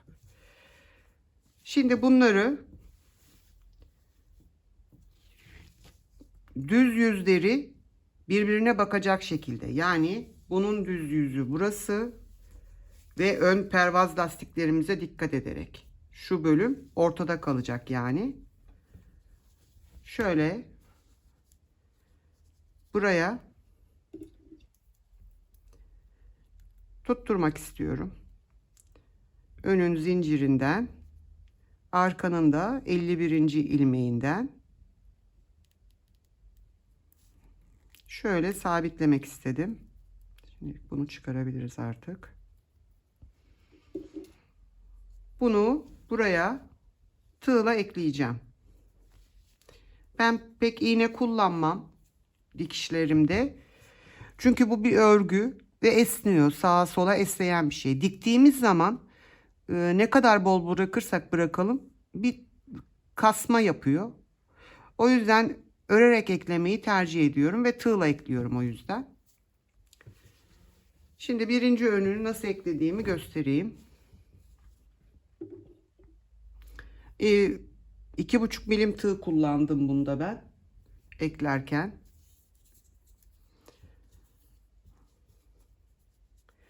Şimdi şöyle ipimi kilitliyorum önce.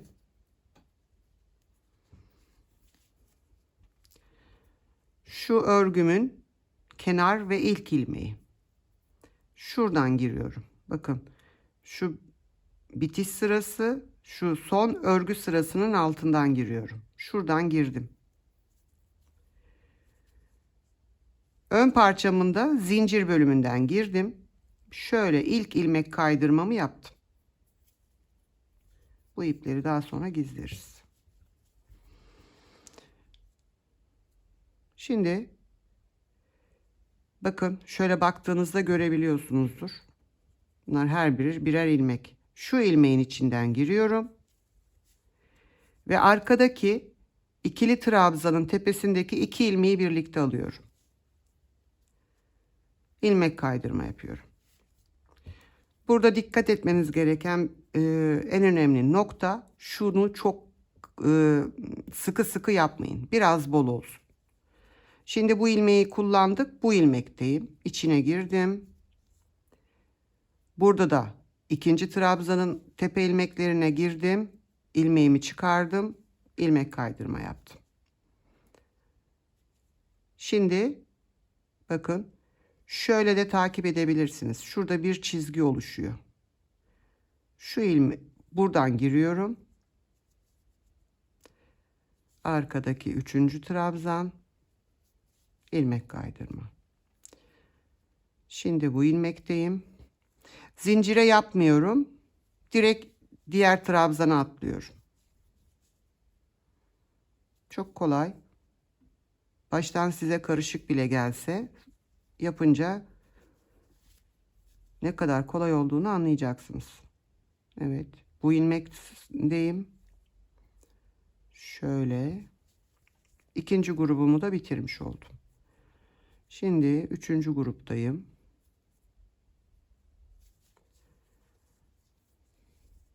Şöyle göstereyim size nasıl eklen görüntünün olduğunu. Şöyle bir görüntü oluyor. Ve bakın o da esniyor.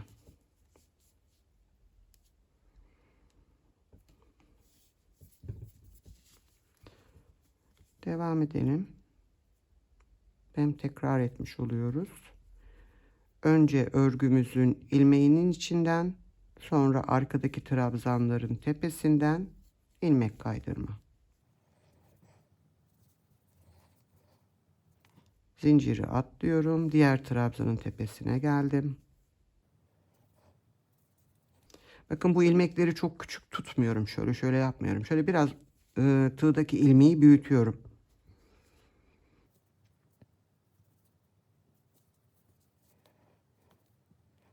Şimdi motifte iki motifin eklediğimiz yere geldik. Burada yine arkadan ilmeğin içine girdim. Arka tarafta zincirli bölümden zincirin üzerine battım. Şöyle ilmeğimi çıkarıp ilmek kaydırmamı yapıyorum. Şimdi bir kez daha ilmeğin içine girdim. Bu sefer motifte eklediğimiz yerdeyim. Onun iki teline girdim. Çıkardım. Tekrar zincire batıyorum. Ve trabzanlı bölüme geçtik. Şu an ilk trabzanın iki ilmeği ile birlikte ilmek kaydırma yaptım. Nasıl görünüyor bakalım. Şöyle. Bakın. Ekleme. Bunlar her bir trabzana, burada zincire, ek yerine zincire. Bunu bu şekilde ekleyerek şu işaretlediğimiz yere kadar, zaten önceden saydığım için hiçbir fazlalık olmayacak. Denk gelecek. Ekleyip geleyim. Sona geldik. Bakın gördüğünüz gibi sayarak yaptığımız için hiçbir fazlalık olmadı her iki tarafta da. Şimdi şunu çıkarıyorum.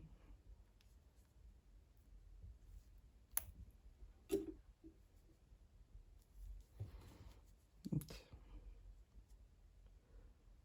Son ilmeği de şöyle boşluktan tepeden bir zincir çekip kilitliyorum ve ipimi kesiyorum. Bakalım. Şöyle şuradan hafif bir ütü basarak örgü ve örgüyle eklediğimiz için esnek oldu. Şimdi bu önü göstereyim size. Şurası etek ucu. Dikkat ediyoruz buna. Yine aynı şekilde bu baştan 51 ilmek.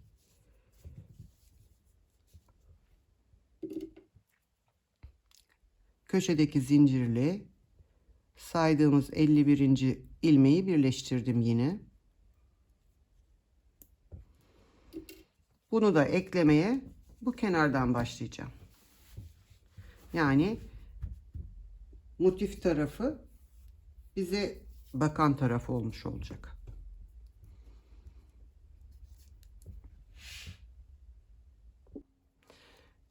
Yine ipliğimi kilitledim. Zincire boşluğuna girdim. Burada da şu kenar ilmeğini ve şöyle bata bata gideceğiz burada. Bakın şuraya tığımla girdiğim zaman arkada biraz önce kullandığımız sıra aynı olması gerekiyor çünkü ikisinin de. Şuradan ilk kenar ilmeğimizi şöyle ekleyerek ilmek kaydırma yaparak ekledik. Ne yapıyorduk? Trabzanın tepesindeki 2 ilmeğe ve örgümüzün şöyle göstereyim. Bakın şu bitirdiğimiz sıra hemen altındaki şu boşluğa girdiğimizde şuradaki sıranın takibi olmuş olacak. İlmeğimizi çıkardık, kaydırdık. Lütfen dikkat, asla sıkı sıkı yapmayalım. Şimdi bu ilmeğin devamı. Sizi V'ler yanıltmasın burada. Şurada bir ilmek, burada yok, burada bir ilmek. Buna şöyle de şey yapabilirsiniz. Şurası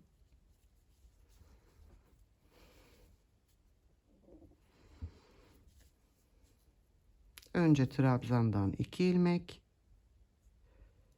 sonra arkadaki ilmeğin içinden girerek zinciri atlıyoruz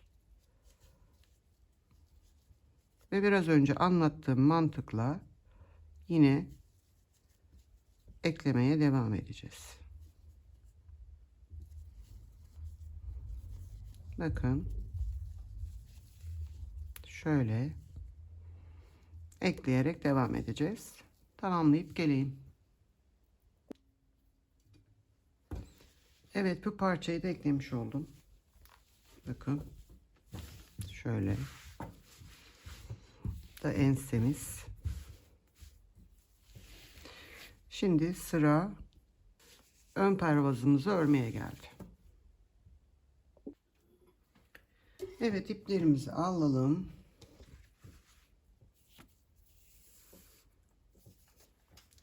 Şimdi eğer direkt şişe almakta zorlanıyorsanız, ilmek almakta, yeni başlayanlarda genelde bu zor olabiliyor. Tığ ile alabilirsiniz ilmeklerinizi. Şöyle göstereyim önce. Şöyle 2,5 milim tığ kullanayım. Şuradan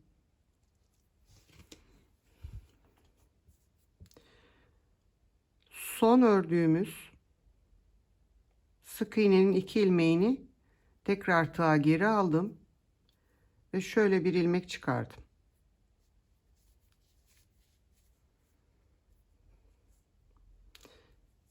Boşluktan da bir ilmek aldım.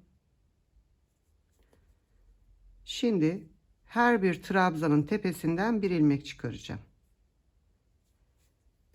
İkinci trabzan, üçüncü trabzan. Şu boşluğu, zincir boşluğunu atlıyorum. Diğer trabzana geçiyorum.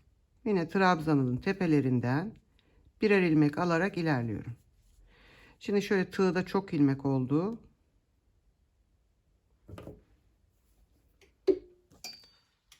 Dört buçuk milim tığımı tekrar aldım. Şunları dikkatlice ipliklerini atlamadan şişime geçirdim. Şimdi şöyle ilmeğin tepesinden giriyorum.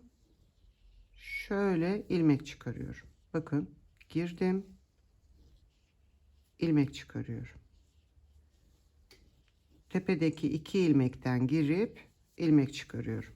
Zinciri atladım. Diğer trabzana geçtim.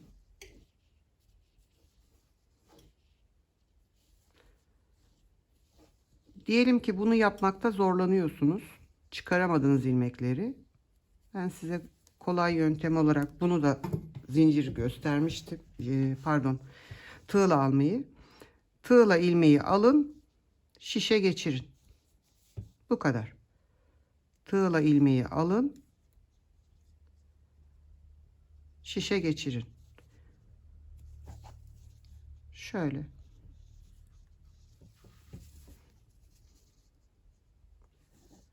Alın ve şişe geçirin.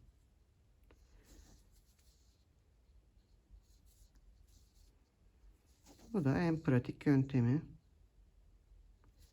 Yani ben de bazen zorlanıyorum. O zaman bunu kullanıyorum, bu yöntemi. Öyle. De dilerseniz direkt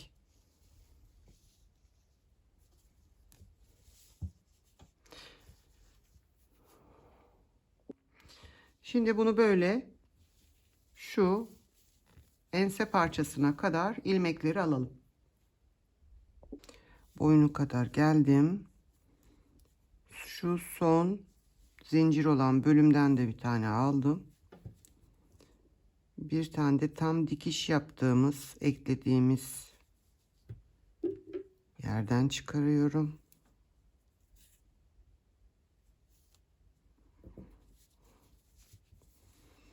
Ve arkaya geçiyorum. Şimdi burada şöyle yaklaştırmaya çalışayım. Biraz önce eklerken de anlattığım şu her bir ilmekten bir tane alacağız. Şöyle.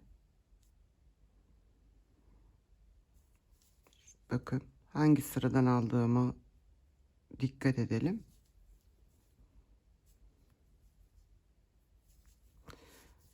Şimdi normalinde daha böyle üste oturan örgülerde enseyi biraz oyuntulu bırakıyorum baştan. Öyle kesiyorum. Bazen bu ilmekleri bekletiyorum. Direkt şişe takıyorum.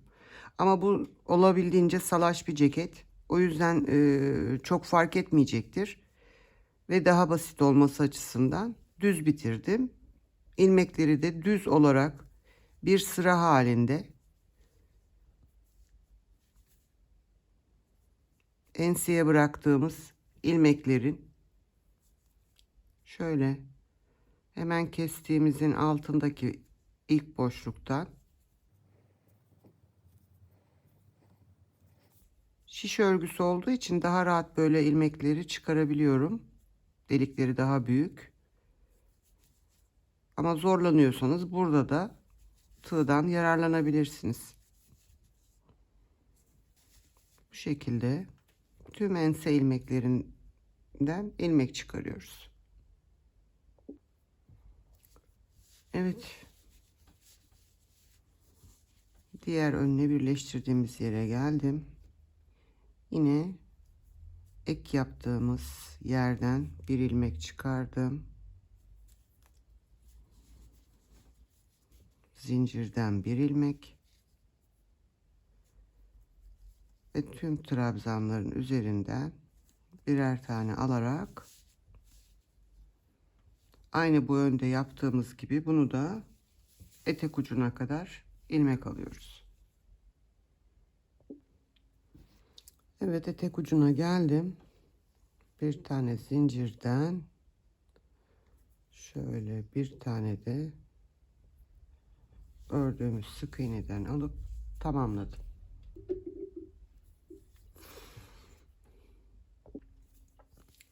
Şimdi hemen lastik örgümüze geçiyoruz. Çift lastik yapıyorduk.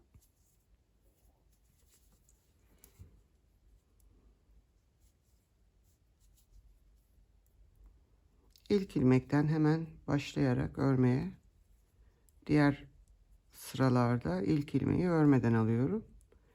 Bu burada başlangıçta ilk ilmeğimi aldım. 2 ters, 2 düz. Şimdi bu alırken ilmekler dönük olabiliyor. Onları düzeltelim. Mesela bu ilmek de dönük. Şöyle karıştırmadan gideyim. Ters, düz, ters.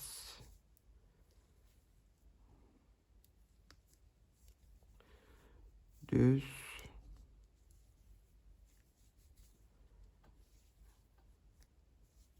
İki ters, iki düz.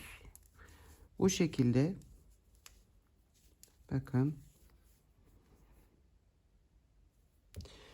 Şimdi bu ters tarafı, bu şişi tamamlayacağım. Yani bu şişi boşaltacağım. Birinci sıra tekrar öreceğim. İkinci sıra. 2 sıra beyazla örüyorum. Evet, ben 2 sıra gittim geldim. Yani sizinle birlikte bu sıraya başlamıştım. O şişi boşalttım. Sıradan kastımız şiş boşaltmak, biliyorsunuz. Döndüm. Bir de bu yüzden geldim. Şöyle göstereyim. 2 sırayı bitirdim. Şimdi yine 2 şiş çıkarak renk değişimi yapacağım. Lastiklerinde 4'er şişle yapmıştık. Yani 4'er sıra örmüştük. Şimdi burada lastiğe başladığımızda önce maviyi, sonra açık kahverengiyi yapıp beyaza geçmiştim. Yani gövdeye yakın olan açık kahverengiydi. Burada da gövdeye yakın olanı aynı mantıkla olmasını istiyorum. Kenarda mavi kalmasını istiyorum. O yüzden önce açık kahverengiyle öreceğim. Şöyle ipimizi önce bağlıyorum.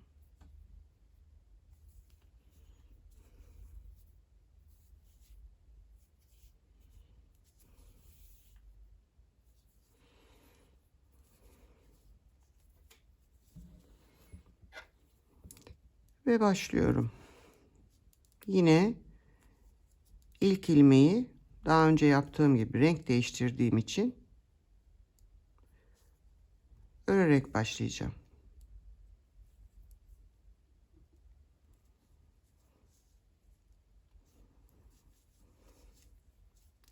Burada her şey aynı. Daha önce gösterdiklerimin tekrarı. Çift lastik örüyorum.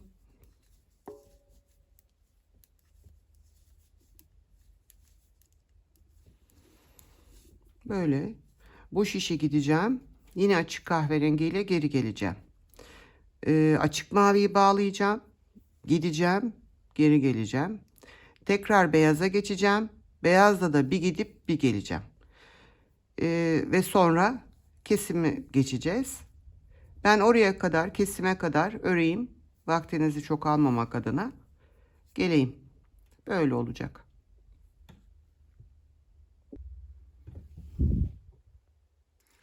Evet arkadaşlar, ben lastiği ördüm geldim. Şimdi bu sırada bırakmıştık. 2 tane şiş boşalttık. Yani 2 sıra açık kahverengi, 2 sıra mavi, açık mavi, 2 sırada beyaz örelim demiştim. Şimdi beyazı başlangıçta 2 sıra ördük. Ama bir sırada ilmek aldık. Yani beyazımız bizim, bakın şurada şöyle düz bölümde sayacak olursak 1, 2, 3 sıra. O yüzden ben de beyazı 3 sıra geçtim. Şöyle sayabilirsiniz onu da. Birinci sıra, ikinci sıra, üçüncü sırada da şişteki sıramız. Yani ipleri bağladığım tarafta değil, şöyle diğer tarafa kadar yine örmüş oldum. Onu söyleyeyim. Bu genişlik size kalmış bir şey. Siz daha dar istiyorsanız birer sıra örebilirsiniz. Daha geniş istiyorsanız üçer dörder sıra örebilirsiniz. Size kalmış ama bence ön pervaz için bu genişlik ideal. Şimdi bitirmeye geçelim. Şimdi burada lastik örgü var. Daha önce size düz örgünün bitirmesini göstermiştim. Burada 2 düz 2 ters lastik örgümüz var. Şimdi burada yapacağımız şey sadece, lütfen buraya dikkat edelim. Düz örgüleri düz olarak örerek kesmek, ters örgüleri ters olarak kesmek. O zaman buradaki görüntü çok hoş oluyor. Şimdi normalinde ilk yaptığımız işlem neydi? İkisini birlikte örmek.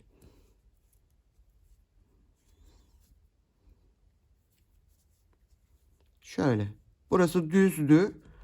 Düz ilmekleri iplik arkada kalacak şekilde ikisini birlikte örmüş olduk yani. Şimdi sağ ilmektekini tekrar sol şişime takıyorum. Ters örgü olduğu için ipliğimi öne alarak taktım. Ve ters örerek 2 tane bitiriyorum. 2 ilmeği bu şekilde örüyorum.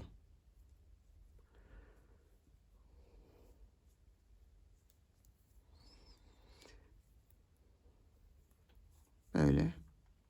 Tekrar ipimi arkaya alıp ilmeği şişe taktım. Şöyle. Şimdi düz ilmeklerdeyim. O yüzden ikisini de düz örerek keseceğim. Yine ipliği öne aldım. İlmeği öyle şişe taktım. Şimdi burada ikinci püf noktası da şu. Ördükten sonra şöyle bakıyorum. Kasmaması lazım. Yani örgümüzün burası esnerken bu ön tarafı, son bitirdiğimiz sıranın kasmaması gerekiyor. O yüzden buna dikkat ederek bitirirsek sonuç daha güzel olur. Bunu da her kestikten sonra şöyle kontrol ediyorum. Yol yakınken gerekirse söküp tekrar örmek için. Şimdi ters sırası ilmeklerdeyim. 2 tane ters örerek bitirdim.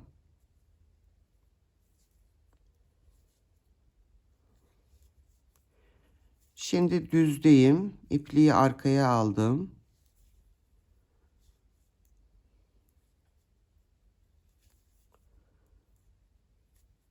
Ve 2 düz örerek bitirdim. Bakın. Bolluğumuz bu. Şimdi burada ilmek buradayken önce ipimizi öreceğimiz şekle getiriyoruz. Ters öreceksek öne, düz öreceksek arkaya alıyoruz ve ondan sonra bu ilmeği sol şişe takıyoruz. Şöyle. Şimdi 2 tane ters ilmekteyim.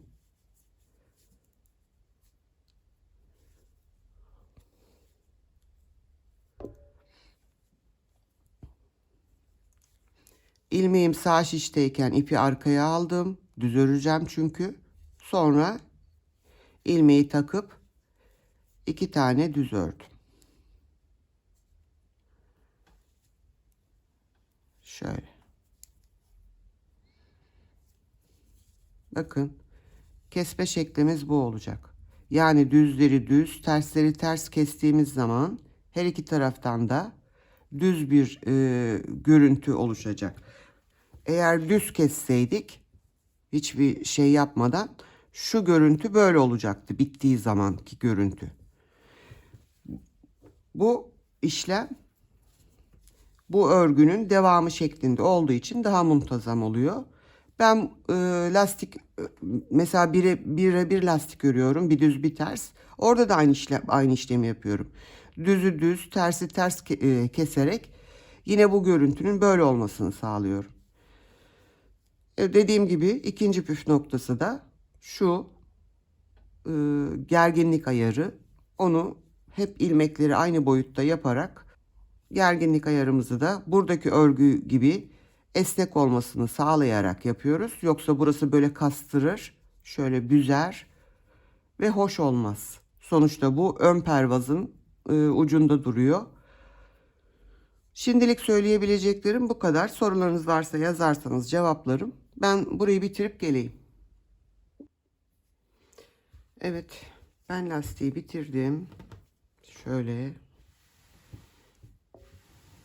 tek parça gösteremiyorum kadraja sığmadığı için ama şöyle, buraları şu an dikili değil. Hırkamızı bu şekilde bitirdik. Tekrar hatırlatayım. Şu bitirme sıramızın kaspıttırmamasına dikkat edelim. Örgümüz gibi aynı, o da esnek olsun.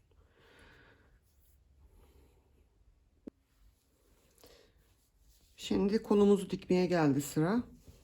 Kolumuzun orta noktasını buldum. Bunu diyelim ki bu tarafa ekleyeceğiz. Şöyle örgümüzü açıyorum. Düz yüzü bize bakacak şekilde. Bunu da şöyle, yani düzleri birbirine baksın. Şu orta noktayla ön ve arkayı birleştirdiğimiz şu bölümü öncelikle birbirine tutturalım.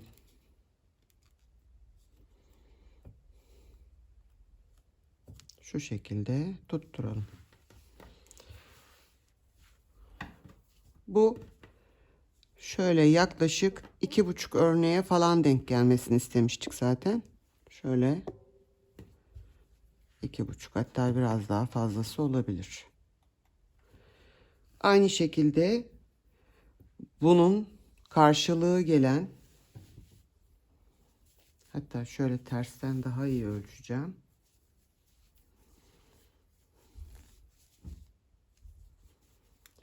Şöyle birlikte tutturarak, yani birebir hiç şey yapmadan, şöyle örgü kendi halindeyken,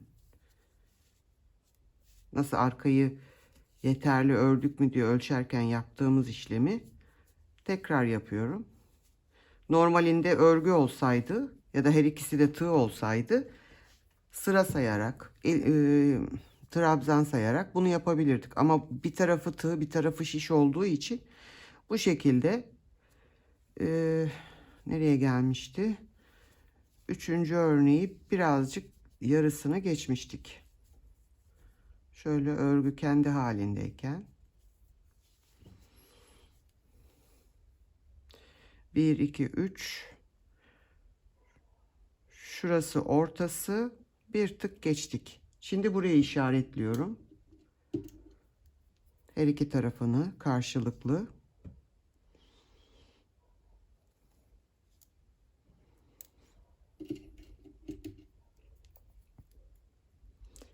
Hem örgü tarafından arkada hem önden işaretlemiş oldum. Şimdi bunu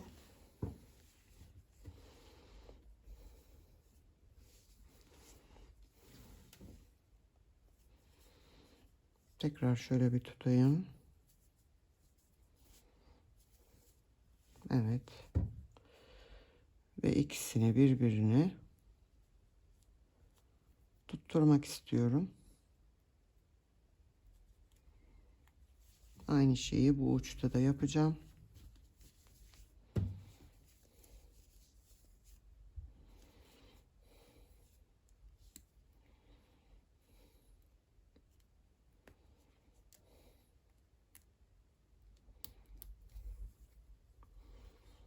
Şöyle hazırlandı.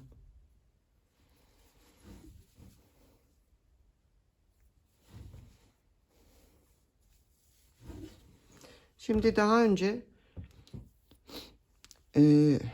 şuradan başladığımızda omuzları eklerken gösterdiğim mantıkla buradaki her ilmeği buradaki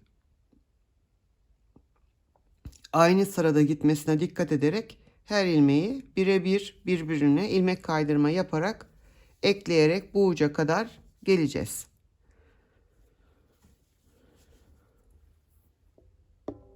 Evet, ilk eklediğimiz yerden başlayacağım. Şöyle ipimi alıp kilitledim. İşaretleyicimi çıkarıyorum.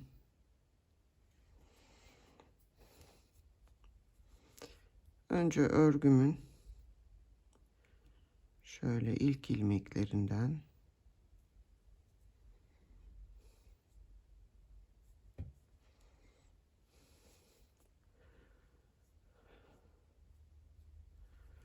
burada da nasıl yapmıştık? Şurası ortasıydı. Bir tık geçirerek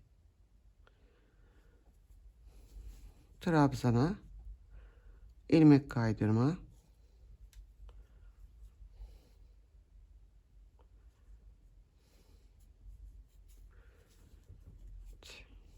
Birinci ilmeği yaptık.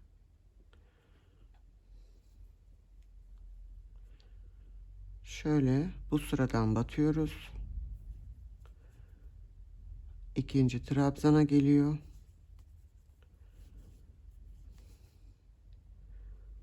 Aynı şekilde sıraları takip ediyoruz.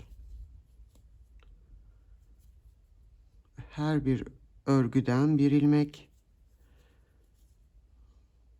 arkadan bir trabzan alarak şöyle trabzanın iki telini alarak aynı omuzlarda yaptığımız eklemenin aynısını kolu gövdeye eklerken de yapıyoruz.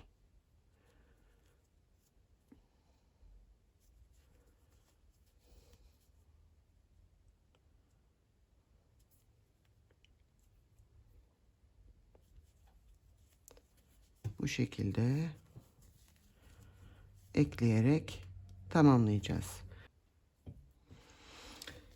Şimdi kolu motifli bölümü bitirdim. Arkadaki yani burada örgüyle tığı yani şişle tığı birleştirmiştik. Burada iki tane şişle örülmüş parçayı birleştiriyoruz. Kolda yine aynı. Bu ilmekten giriyorum. Arka parçada şu ördüğümüz ilk ilmeğin şöyle bakın şurasında, şurası ve burası daha büyük, iri. Şu bölüm şöyle açtırarak göstereyim size. Şurada bir katlı bölüm var. Bu ilmeğin ve bu ilmeğin birleştiği bölüm var. Tığımı oradan geçiriyorum. İlmeğimi çıkarıp ilmek kaydırma yapıyorum. Tekrar göstereyim. Koldaki örmem gereken yere. Bakın burası değil, burası da değil. Bu ikisinin birleşim yeri şurası. Şuraya batıyorum.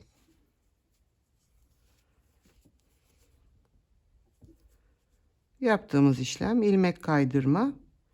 Sadece ilmeği çıkardığımız yer öbür tarafta trabzanın tepesiydi. Burada da iki ilmeğin, daha doğrusu iki sıranın kesişim bölümü. Şurası. Bu bir sıra, bu bir sıra. Şurası. Şuradan şöyle göstersem daha iyi olacak gibi. Bakın. Şimdi şu örgümüz. Şu da kenar ilmeklerimiz. Kenar ilmekleri daha uzun uzun oluyor böyle. Yani sadece bitirdiğimizde örüyoruz. Başlarken örmediğimiz için böyle bu.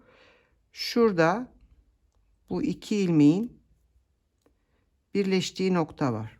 Tam şu başak diyelim. Başakların kesişim noktası gibi bir şey. Şu bölüme batıyorum. Şöyle irileştireyim size. Bakın. Şuraya. Şurada iki iplik var. Bu iki ipliğin arasına. Şöyle buraya batıyorum. Şimdi bu şekilde bunu tamamlıyorum. Diğer kolu da ekliyorum. İplerimi temizliyorum. Yan dikişlerimiz kalıyor. Yan dikişlerimizde de diyelim ki bitirdiğimizi düşünürsek tekrar gösteririm ben size. Etek ucundan başlıyoruz. Şu iki ek yeri kola denk getiriyoruz.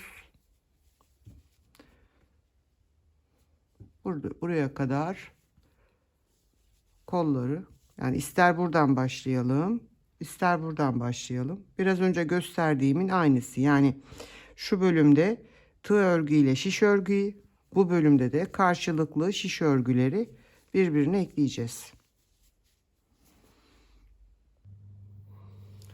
Evet, ben hırkamı bitirdim. Şöyle kollarını, yanlarını diktim. Büyük beden bir hırkamız hazır oldu. Başta dediğim gibi salaş istiyorsanız 40-42 beden, 44 beden,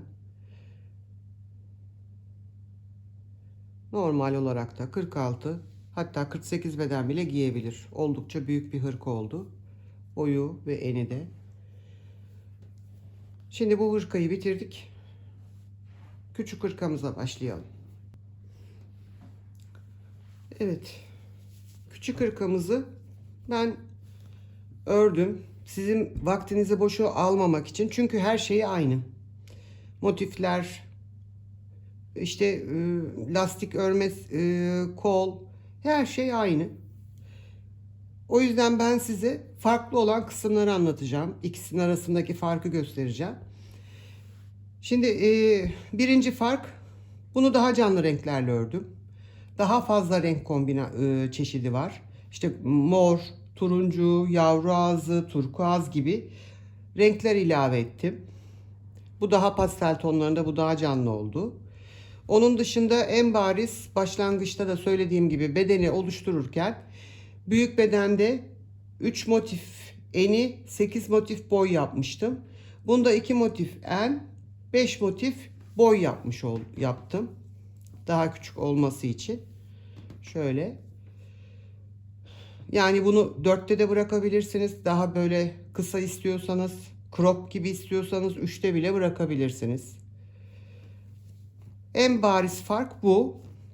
Tabii ön küçük olunca arka da küçük oldu. Ve hesaplamalarımı yaptıktan sonra arkası 76 ilmekle ördüm. Aynı şekilde kolu da, bunda 40 ilmek başlamıştık. 60'a birden arttırmıştım. 100 sıra örerek 78'de bitirmiştim. Onar sıra arayla arttırım yaparak. Bunu 32 ilmek başladım kolu. Hemen bunun gibi çok fazla bol olmasını istemediğim için